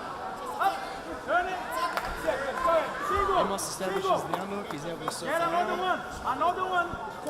Let's go. Single. He's going to take him to see if he slides off to the back. Dip. Go for it. That's it. Man, he's killing that single leg tonight. He's got careful with that head inside there. He's on the right side there, isn't he, Johnny? He's safe. Yep, he's in the perfect side. Top stay active with that hand. I see 10 seconds left. I think coach has done enough to win this fight. Yeah, absolutely. He's going to pound and solidify position. Great job by Anthony coaching, but also a really good job by Sebastian. He didn't give up. He's always fighting, always pummeling for position. Really good fight. Hey, look at these guys, and give everybody their dues. This is a great fight. These two. Ladies and gentlemen, we have our decision. By unanimous decision, coming from the red corner, give it up for Anthony Coaching.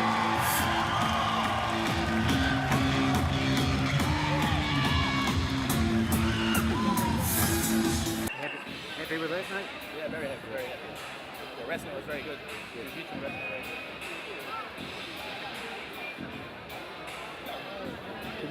Have you seen sharp progression, or has it been? Yeah. So every camper he's been working some different aspects of the game, and the wrestling tonight has saved his life.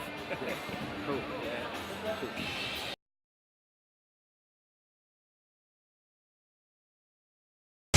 He's not your everyday on the block. He knows it. 3-minute rounds, fuck it off the outcome.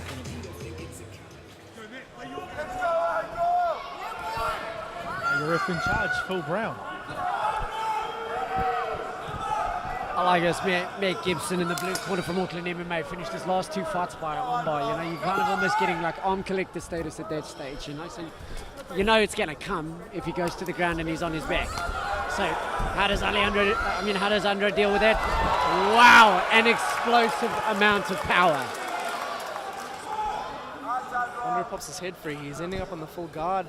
He's pretty comfortable on the ground. We'll see what he does. Is he going to look to establish posture, or is he going to stay with his head in Matt Gibson's face?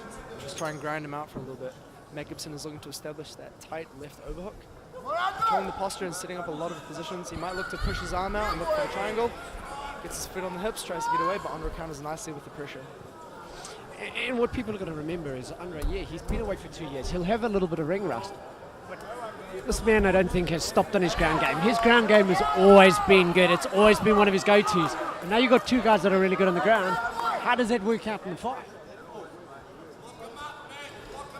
Can see Andre good top control. Staying low, nice Matt working very well to scoop his hips out, trying to come around, take the back. Awesome. Awesome attempt, hips nice and high. He's going to trying to re-establish full guard. Andre doing well. What Andre is doing is he's establishing the fast side control. He had the underhook. He's going to look to get his head in. He might go for an arm triangle choke. See if he can free his right knee, step over to his right side, and apply a bit of pressure. He's driving the arm up. Is he going to connect his hands? There you go. Trying to stack. And that right knee is almost free, Johnny. Good pressure. He's just waiting. He's going to look at his hips high. Good experience, Andre. Just nice and relaxed and calm. You've got to remember that this sort of choke is a slow choke. It's not something you just slap on and it's there. You've got to work at it. You've got to tighten, keep tightening until you eventually get it. It's gotten out there, but now he's threatening with it. And Matt Gibson will know that it's a possibility that he could get caught with. This isn't a great spot for Matt Gibson with his back up against the cage. Pretty hard to move. Andre's got great top pressure.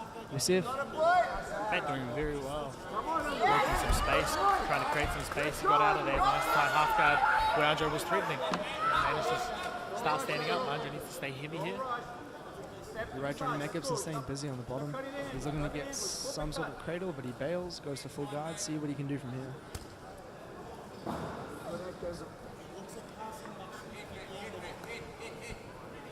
Andre's got that right hand on the mat. That arm's always in danger. We'll see if Matt looks to get his left leg over the shoulder. Look for either a triangle or an omoplata.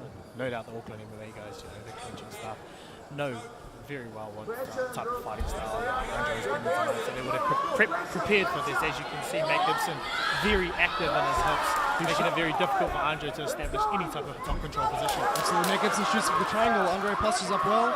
He's passed to the half guard. He's looking to get that right underhook, establish control. He's applying pressure now. See if he can step that right leg out to go to side control and set up some attacks. And that's the end of round 1.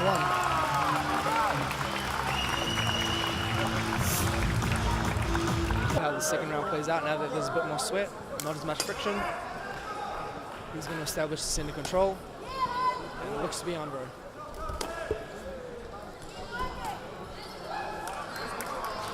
And people always forget about Andre's striking, you know. He's got good hands. He has good hands. And that strength and that power is something he hasn't had in his fuel tank before. He hasn't. It's something that's new in his game that he's developed. Whether it's within the last 2 years or the last 6 months, it's something he's worked on. I think him coming up the weight class has really done him some benefit, being able to carry a little bit of extra muscle to go with these takedowns. You can see a lot more power in his hips and he can drive through the glutes. It comes down to conditioning, I guess. His frame definitely suits the weight. I think 70 is a little bit light for him. 76, he's nice and thick, he's muscled. As you can see, Matt Gibson very active on the bottom. Doing well, working his hips, trying to shuffle his hips out. Got a very high overhook on that opposite arm, on Andre's right arm, making it very difficult for Andre to move, controlling Andre's posture very well. And Andre's stepping over that knee to change the position of it. And what you got to remember is this is being on his back is Matt Gibson's bread and butter. That's why he's got those arm bars before. He's comfortable being there. So Andre definitely has to step up his game in knowing what he's doing here. And that's what he's done. He's made sure he's checking what's there, listening to his corner, don't let him have the wrist, make sure he's not opening himself up to anything. It's only an amount of time before they have to stand up again. Under controlling the space with that right underhook. He's going back, stretches him down. Those long legs, he gets some pretty good control. He hasn't got his hooks in yet. Matt Gibson stands up. Good work by Matt Gibson. Very good work. Good positional awareness.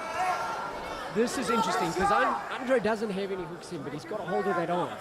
And he's managed to sort of rustle him down. And now for him, he either wants to get those legs in, which he's got one of the hooks in. Andre might look to go for a triangle if he ends up on the bottom. He's got that right leg over Matt Gibson's shoulder. He's going to look to shoot that left leg through and lock up his feet. We'll see what he does. Watch his left leg, right?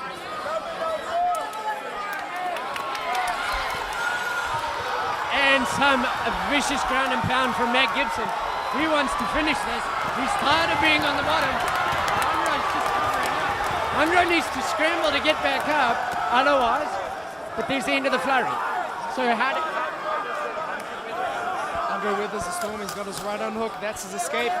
Gives it up. Very well to the pin side. Only 10 seconds. Looks for an arm. He's looking for that armbar. Nice Andre reversing. Falls out. Oh, and that is very close. A very tight round.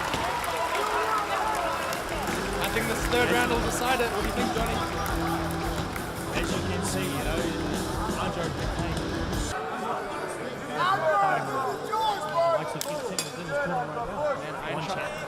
fighting for world title and threatening for the next world title. Yep, iron sharpens iron. Opening exchange in the last round. Hopefully hungry, looking for opportunities. He's backing up in the cage. Matt Gibson doing really well to establish the center ring control. He's putting pressure on Andre. Very nice low kick by Matt Gibson. Andre takes it down. We'll see if he looks to the back here. He's got one hook in, both hooks. And I'm just going to be honest here. This is when Andre is dangerous. When you've knocked him, you've got him dazed. He manages to pull something out. When I used to watch him 2 years ago fighting, he always had a habit of getting himself into these positions where you think you've got him against the ropes and he just pulls something out. This is not a good position for Matt Gibson to be in. Andre's got both those hooks in, and he ain't going to let that back go nor that leg if he gets a hold of it. Matt Gibson needs to get his hips high, get on his feet, try and shake Andre off. But you'll see Andre's left hook is doing a fantastic job of keeping the pressure. He's got his right foot pressed to the inside thigh of Matt Gibson. That's not allowing him to shake him off to Andre's right. He can't shake him off to the left because he's got that C-block control. Andre, Matt Gibson staying nice and calm. He's not stressing. And that's the benefits of long limbs, to be honest with you. Like people underestimate long limbs, but that's what's helping Andre keep this position at this point.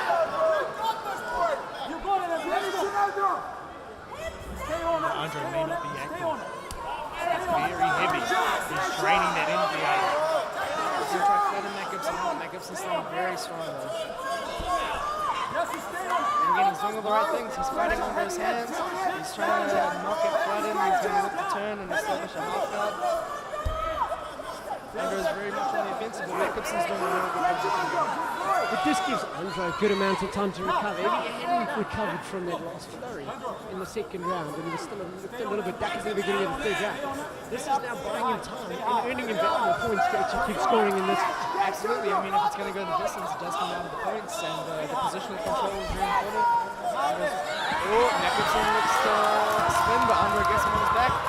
This isn't necessarily a better position though, because if he spins, Matt Gibson can end up on top, and Andre's going to be on the bottom. We'll see if he can maintain that position. He's going to look to body triangle him, I think. There he is.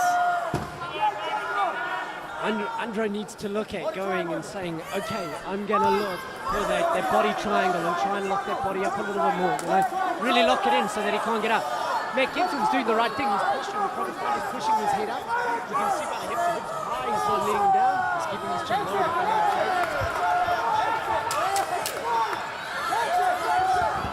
Last 10 seconds. But there's 10 seconds left. You know what else can happen from here? Very good fight. Wow, what a fight. Leave it to the judges, I guess. To be honest with you. Ladies and gentlemen, we have our results by unanimous decision in the red corner. Give it up, Andre overseas.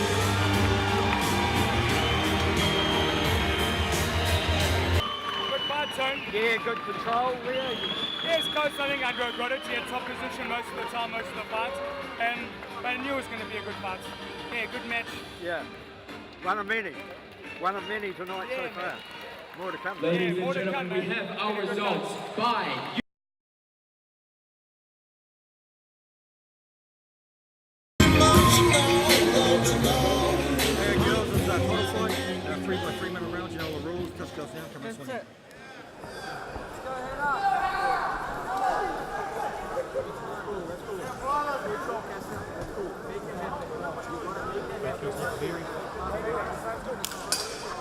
Round one underway. Garcia coming out strong with the front kick. And Dawson staying light on her toes.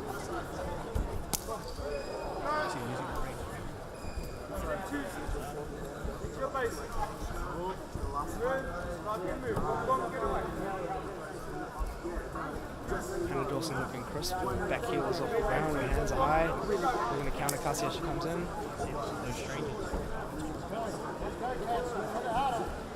And I guess having a look at both of these opponents, you've got one short, one tall.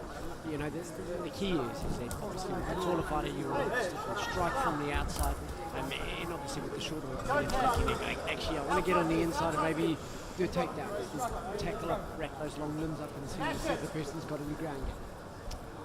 We talked before about the hammerhead MMA guys and their footwork. You see Hannah Dawson's constantly circling to the right, away from the power hand and leg of Cassia. Cassia's throwing that left kick in response. Not as much power on it, and Hannah's probably going to look to counter off it. Cassia sticking out that jab, trying to establish that range.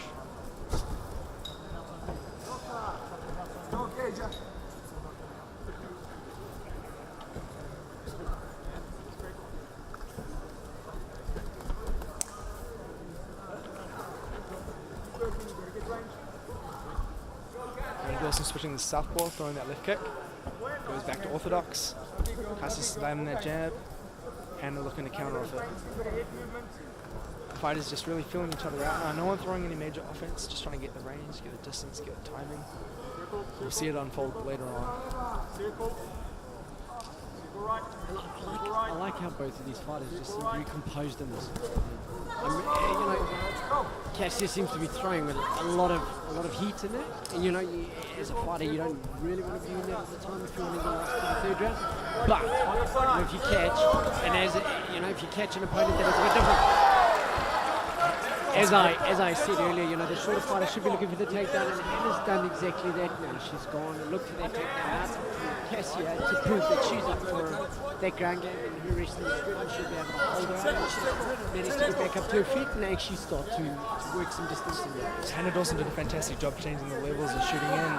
Cassia kept her base nice and wide. You saw Hannah try to wrap up the legs. Cassia shifted away to the other side and circle out, and they're back to the center of their cage now. But if you also notice, she was smart about it. She waited till she was close enough to the cage to shoot in, so that she didn't have any distance to sprawl or get out of it. Yeah.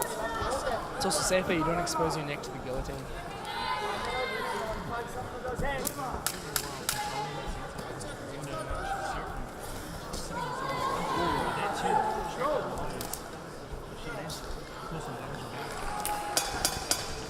Cassia may be landing a little bit more as far as quantity goes. I think this should be about. Look, you've got to try and take this Cassia down again, you know, and try and really put that pressure on her. Get in there, engage her. And for Cassia, she's got to work. She's got to start using those leg kicks and start creating that distance and keeping that distance, because that's where she won. You know, like I was noticing between Hannah Dawson had some ice on that outer thigh on the left leg, you know, so yeah, maybe those kicks have hurt. She needs to really kick that shin in and maybe and turn it in and maybe make it hurt a little bit more, you know. These are things that your corner should be noticing. Work your opponent and start to break them down bit by bit. Especially in like the first and second round, expose maybe a gap or slow them down so that you can do your own game. Cassia's going to set up that left kick with her right hand, which is good, not just throwing it. If she did just throw it by itself, Hannah can catch it. Attempts a Superman punch. One thing I do like about Cassia is she's staying busy. As soon as Hannah sets her feet to throw, Cassia's flying back. She's got a little bit of a range advantage, making good use of it. But I mean, Hannah Dawson, man, her footwork is just always on point. She's never standing still. She's always changing angles, and it's working pretty well for her. a nice little uppercut there. They caught Hannah flush in the chin, but she just aids a bit of guard and kind of got through it. She's tough. Cassia needs to start walking a little bit forward. You know, she start putting the pressure and seeing if she breaks. You know, this is what it's about. This is who wants this to happen. Remember, these two ladies are in here for arguments. People don't just have a really knife. They find good strong weight. Cassia fires that right kick upstairs. Hannah guard is there to catch it. Hannah Dawson's firing those hands to the body as well, setting up the head strikes. Really good, not just head hunting. And a big takedown. Very nice technique, loading Cassia up onto her hip, lifting her up, turning the corner, controlling the position. She's got that right underhook. Might look to press the knee up onto the stomach. She goes to half guard, so the Cassia can look to slide out. Again, half guard not as offensive, but a great position for control.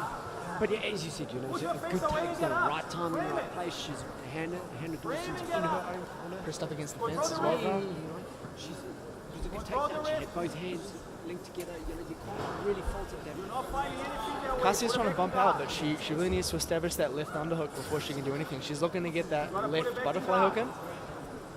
See, she's trying to get that foot in. She bails on it. See her digging for that hook. She's about to get it. There it is. See what she can do with it. Is she going to use it to maintain distance, or is she going to look to sweep? The corner's calling for the elevation of the hip, but it's hard, man. Hannah Dawson's applying a lot of pressure to the top body. Her hips are high. She's ready to strike. Cassia can't rest on it. 10 seconds left. Looks like Hannah Dawson's going to ride out this round and win. Great takedown, great control, good offense. Long legs are good for certain things, but they're not good for sneaking in to certain places. In that situation, the long legs were against her. Especially when Hannah Dawson coming up to the last round now.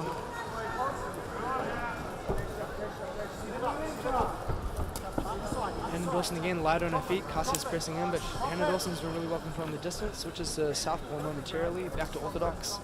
Cassia firing the inside leg. Hannah Dawson just stepping back out of range. What you see as well is Hannah Dawson doesn't just step back, she steps back and then she's ready to come in straight away. So Cassia, if she does miss a shot, she immediately pays for it.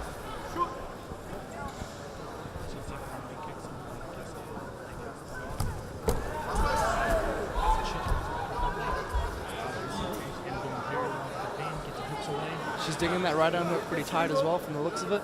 Not letting Cassia go to the back. Cassia picks up the single leg. We'll see if she can switch it. Hannah going for the crossface. Going back to the underhook. Nice, able to break the grip. We'll see if she can sneak out the back.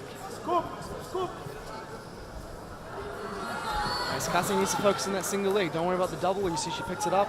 She wants to get it between her legs, but Hannah's doing a good job of keeping the foot on the outside. Controlling space. Yes, nice, and she breaks away. Good job by Hannah Dawson. Good defense against the cage. Yeah, great defense there from Hannah Dawson. She definitely weathered that storm, you know. A fantastic combo. This is definitely now, you know, Cassie's fight to kind of prove where Hannah stepped up the game. She put up the tempo a little bit more. She's showing why she's that silver medalist that I am. And this is what it comes down to when you're fighting for a title. Who wants it more? Outside, let's go! Cassia sticking out that jab. Hannah Dawson does a good job checking that kick.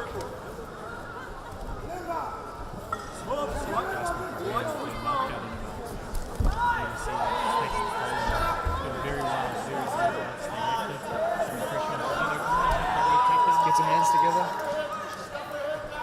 Hannah Dawson basing on that left hand. She's going to look to belly down. Cassia's trying to pick up her legs. Hannah Dawson cycles that left leg out. She's going to use it to stand up. You see she's based on her left knee. Right leg goes up. Ooh.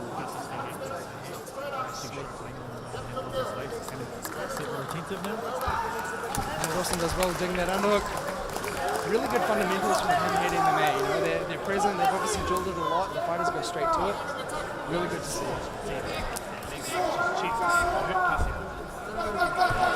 It's a little bit telegraphed. Hannah makes it pay for it.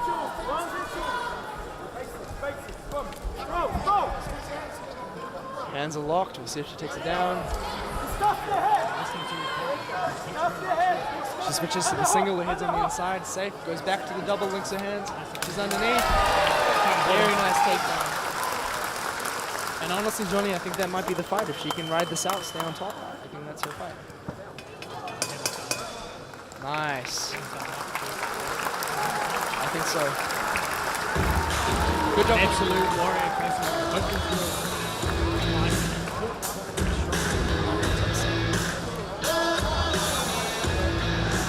By split decision. In the blue corner, make some noise for Hannah Dawson.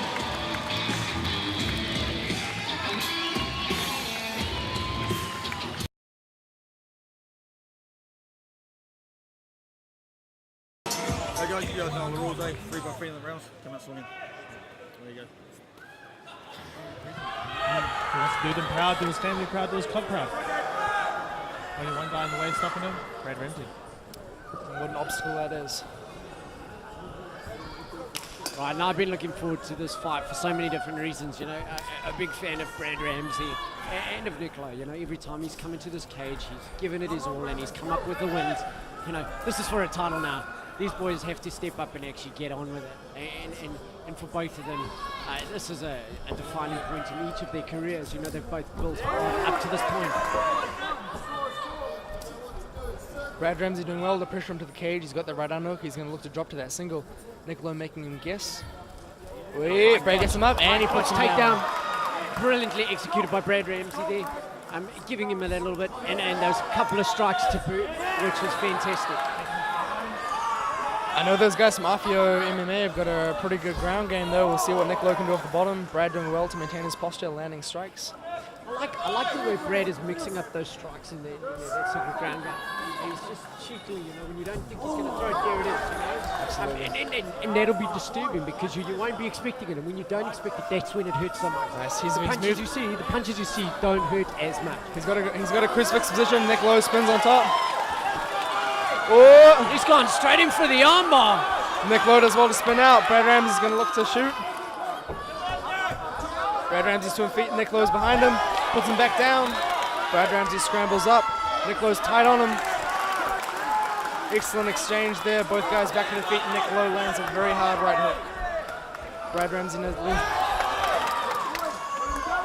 both of these fighters up for the challenge of taking this title. You can see they both won it.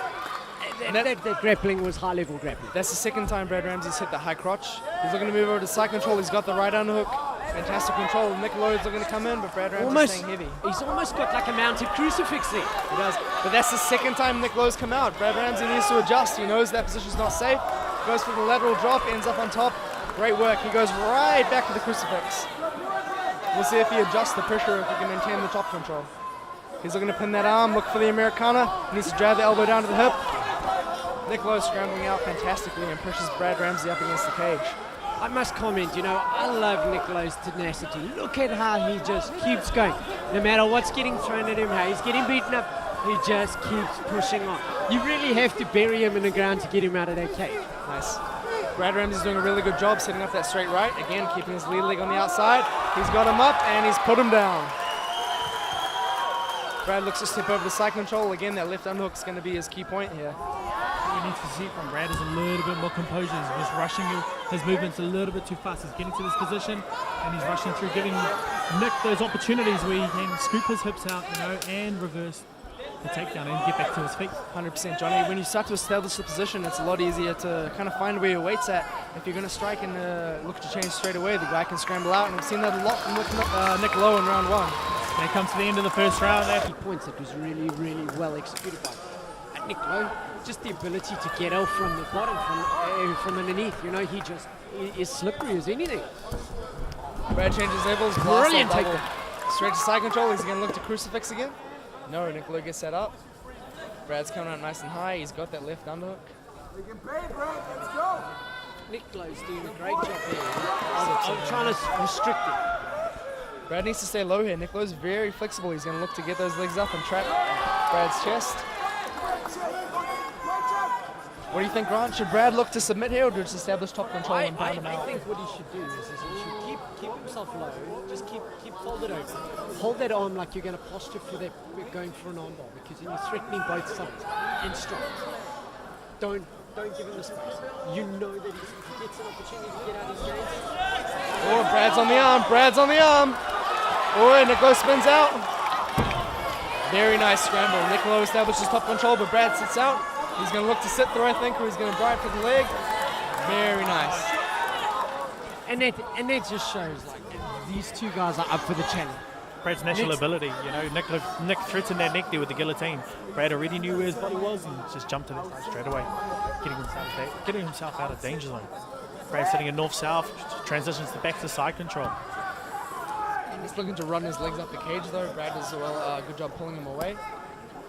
We'll see how he looks to advance to top control, if he looks to pass into mount again, or if he tries to set up that crucifix. And rightfully so, you know, this is Nick's no slouch on the ground. You have a look at what he's gotten out of. He's gotten out of 2 armbar attempts already in this fight. That's a tight crucifix from Brad. He's doing a lot better now. He's squeezing his knees together so Nick can't spin out.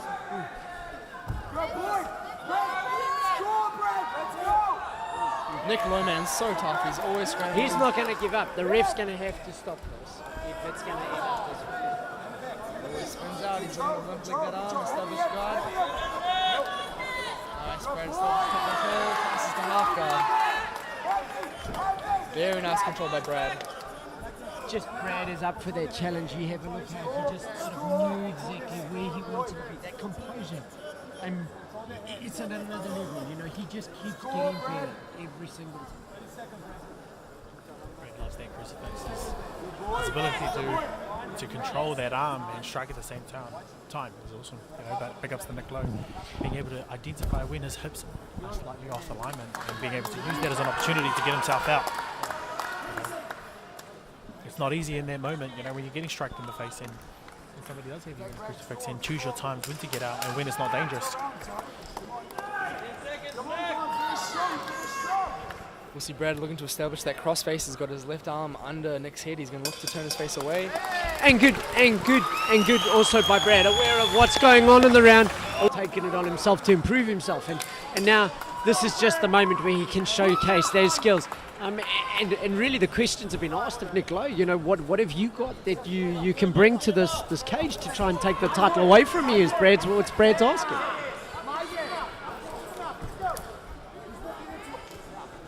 Brad Ramsey flicking that leg out, trying to find some distance. Nick Lowe's very comfortable with the kicks. You see he fires a straight left down the pipes as a counter, working that inside leg.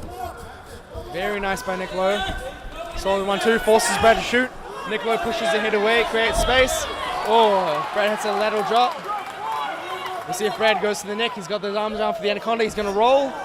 Nice, he's going to trap him with his left leg. And he's got him in that DOS. All he needs to do is come out and get him out. That's in. He's let it go because he's fighting for position. He's realised he's going to get too slippery and he's going to tank. So he's let it go. Good pass. To take position, which is an intelligent fighting strategy. Just had that scaffold. Ashigurami feels a bit of in danger. Nick does very well to scramble though. You see, he's never establishing the position. He's learning. He found that whenever Brad established the position, he was in trouble. He's not letting that happen now. Yeah, I've been really impressed with Brad's sort of control over the top, and being able to sort of keep those strikes going while doing this. You know, there's been a bit of a problem with the lights, but this ain't going to stop the fight. Brad Ramsey's determined. He's even going to fight him in the dark where he can't even see him. Constant pressure from Brad, just adjusting the position, keeping Nick pinned against the fence. And all I can say is that Brad Ramsey's just been relentless. You know, he's had some good training partners in his fight camp. They've really pushed him hard to get to this level where he's just so hungry to get this title. And that's what you have to do against Nick Lowe. You have to apply that pressure because as soon as he finds his distance, as soon as he gets loose, he's so dangerous on the feet. So Brad's done really well. Great use of his head, you know, being able to control position, knowing where he is by controlling his head. In some points of it, John, you're right there, you know, that head control is so pivotal in dominating, you know, the position. You know, you look at your wrestlers, when they've got you pinned up against the cage, they're grinding you in there, they're using that head to control where your head is, which is dictating where you go. He made it very clear that, you know, you look at your wrestlers, like a lot of these takedowns, they're wrestling types of takedowns. He's doing very well, controlling the head with the shoulder. High underhook, active. As you can see, he's not... This is, you know, for all of these fighters that are in here, shots wisely. He doesn't need to look where his head is. He knows where his head is. His position right under the chin. He knows where it is. He's choosing his shots wisely. Exactly. And if I was looking at like up and coming MMA fighters, I'd say you want to be fighting like Brad. Look at this guy. He's just dominated from the beginning to the end. What a dominated fight. I absolutely applaud these two guys. They gave it up. Right to the bell. Wow. That's a fantastic fight. Brad Ramsey putting in a very dominant positional performance, but Nick Lowe is so close. Here we go. George with the results. Ladies and gentlemen, fighting for the amateur featherweight title of the evening. A unanimous decision. In the red corner, give it up for Brad Ramsey. And there you have it. The Shuriken Amateur Featherweight title holder. If he came for Yeah, that was a very good fight. And Nicola was exceptional. Transitions on the ground. Stay with me through the entire camp. Lucky Brad got the win. Very happy about it. I knew it was going to be a good fight. And they're both undefeated. He deserves it. He's just been getting better and better. And He's getting better every time he fights, you know. He's fighting for a world and Thai boxing fight in what was it specific as your game plan for this fight? He's fighting for a world amateur. To be honest with you, it was quite a dominant performance from you, and it was great to watch and be able to say to people.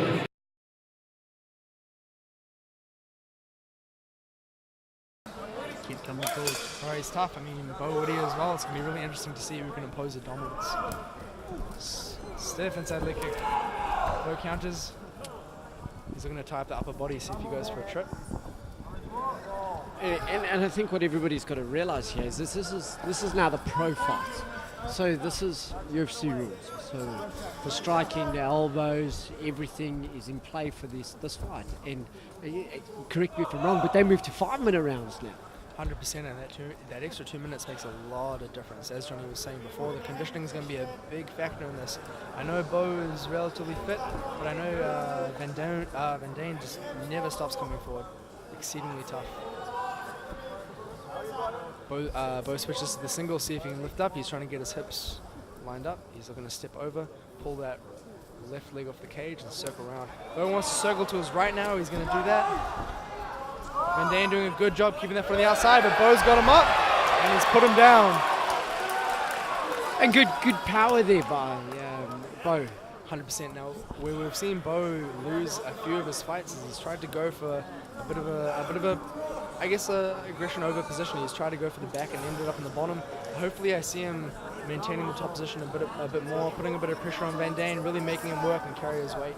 He's been doing a lot of work with Carlos Rizzo, so I assume his ground game is on par. And also for Bo, he's also started some of his fights a bit too quick, a bit too fast, and you know, it's counted in the later rounds when he's had that problems with a bit of a gas tank. So he's starting a little bit slower this time, you know, hopefully he's conserving a little bit more energy. He's being a little more clinical. Nice. Van Dane's got he did have a grip around Bo's head, controlling the posture. He's going for that underhook. Bo goes towards it nice and tight. We'll see if Van Dane can slip out the back. Van Dane needs to get on his right side, post out on his right hand, try to get into a bit of a dogfight.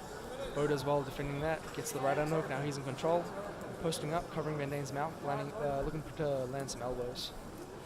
There we go. You see Bo's really, really sneaky there with throwing in that slicing elbow. You know, that's going to cut the face and break open some old scar tissue and things like that, which is what he probably wants to do. When blood starts getting in the mix, you know, it makes things a little slippery, but also when it gets in your eyes, it stings like a... Van Dane's looking to get the knee shield with his left knee. Bo does well, slips over it, drives it down. The knee shield wasn't high enough enough on Bo's chest, so when Bo sprawled on it, there was nothing to support it. That's why he was able to pass. Bo needs to control the head to maintain position. He does. As you can see, Van Dane doing very well to scramble. Bo scrambling around to the back, to drop his weight. Nice. Keep the pressure. He needs to get his knees off the floor with that weight on the back of Van Dane's head.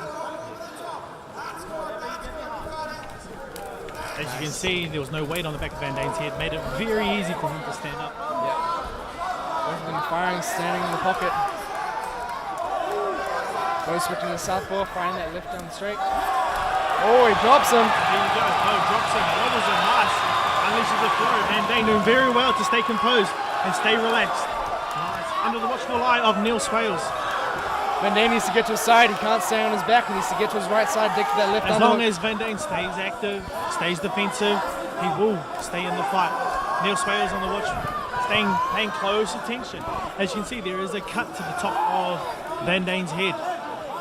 But being honest with you, we've seen Van doing here quite a few times. He's been knocked, he's been beaten the hell out of, and taken to the end of everywhere where most fighters would never ever get to, and he still just keeps going. Nice. Bo did well to knee slice past there. Van Dane establishes his underhook, uses it to turtle, but Bo's right on his back. Nice. They look to flatten him out here, I think. Flatten him out. Be careful that he doesn't slip off the back here. Needs to stay heavy up top. Stretch him out. We've seen that in his past fights where he's ended up on the bottom and it's really cost him. We'll see how he can do. He's trying to sneak the hand under the neck. As you can see, it's evident that it's heavily bleeding from top of Van Dane's head.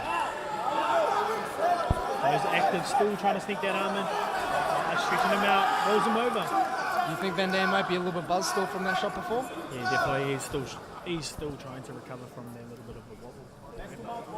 Big props to him. He's done very well to stay controlled, stay defensive, still be in the fight. What Van Dane's doing is looking to get his back Bo on the ground. Does a great job escaping, but he ends up in the mount. With Bo on top of him still a long time in this round. Vicious elbow there from Bo on the top. This is just. I'm surprised if Neil Swales calls this fight very soon. There's a lot of blood being passed here. Those elbows coming down ain't easy. Bo's not wasting his energy though. He's 10 seconds left, and it's been stopped. And as we had called it, we already knew that Neil Swales was going to pay the watchful eye. And that is a lot of blood coming from Van Dane. Ladies and gentlemen, winner by TKO, by ground and pound, with what I know is 5 seconds left on the clock. Give it up for the red corner, Bo the Ruthless Bowie.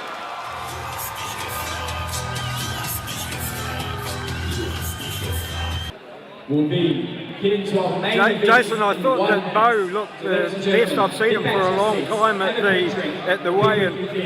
Did that draw last time spur him into something, do you think, or what was it? Yeah. Last time he fought at 84, and didn't have such a very good water cut. He didn't drop the weight. So this time he fought at 77. So he's got his water cut down to a T. His eating's better, consistent training. So he's actually been training a bit with Israel for Israel's fights because he's a southpaw. And Israel had a Sunday sport and Martin Vatiri, the UFC southpaw. So he's been doing a bit of work with him.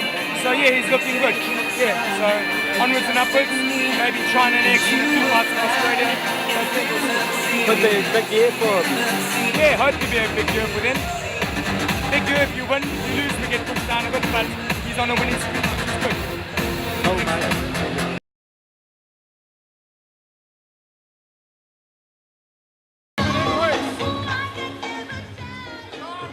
Gentlemen, we got 5 rounds of 5 minutes duration for the light heavyweight pro title. Okay. We've been through the rules in the locker room, but I'm going to give you the opportunity to ask any last questions. So, Red, you got anything to ask? Blue, anything to ask? Touch gloves now if you wish. Return to your corner. Wait for Not letting him set up his strikes, find the angles. Gareth is definitely not mincing his words. He's throwing everything with bad intentions straight down the line. Those kicks have got some meat behind them. Yeah, and with this 5-minute rounds, the investment in the leg kicks early pays dividends towards the end of the fight. It's hard to set your weight. It's hard to throw power in your shots when you can't carry your weight on your lead leg. Exactly. Strong on the inside. Both of these fighters are going to have their work cut out for each other. And he's not letting Siggy settle. As soon as Siggy throws one shot, he's firing back straight away. Oh! And there you have it. One shot can change the momentum. As you can see, Siggy came over with an overhand right, wobbled Gareth Sawyer, and changed the whole momentum. Very, very good fight. It's the fight game for you. Good stoppage by Neil Swales. Straight in there as soon as he saw him.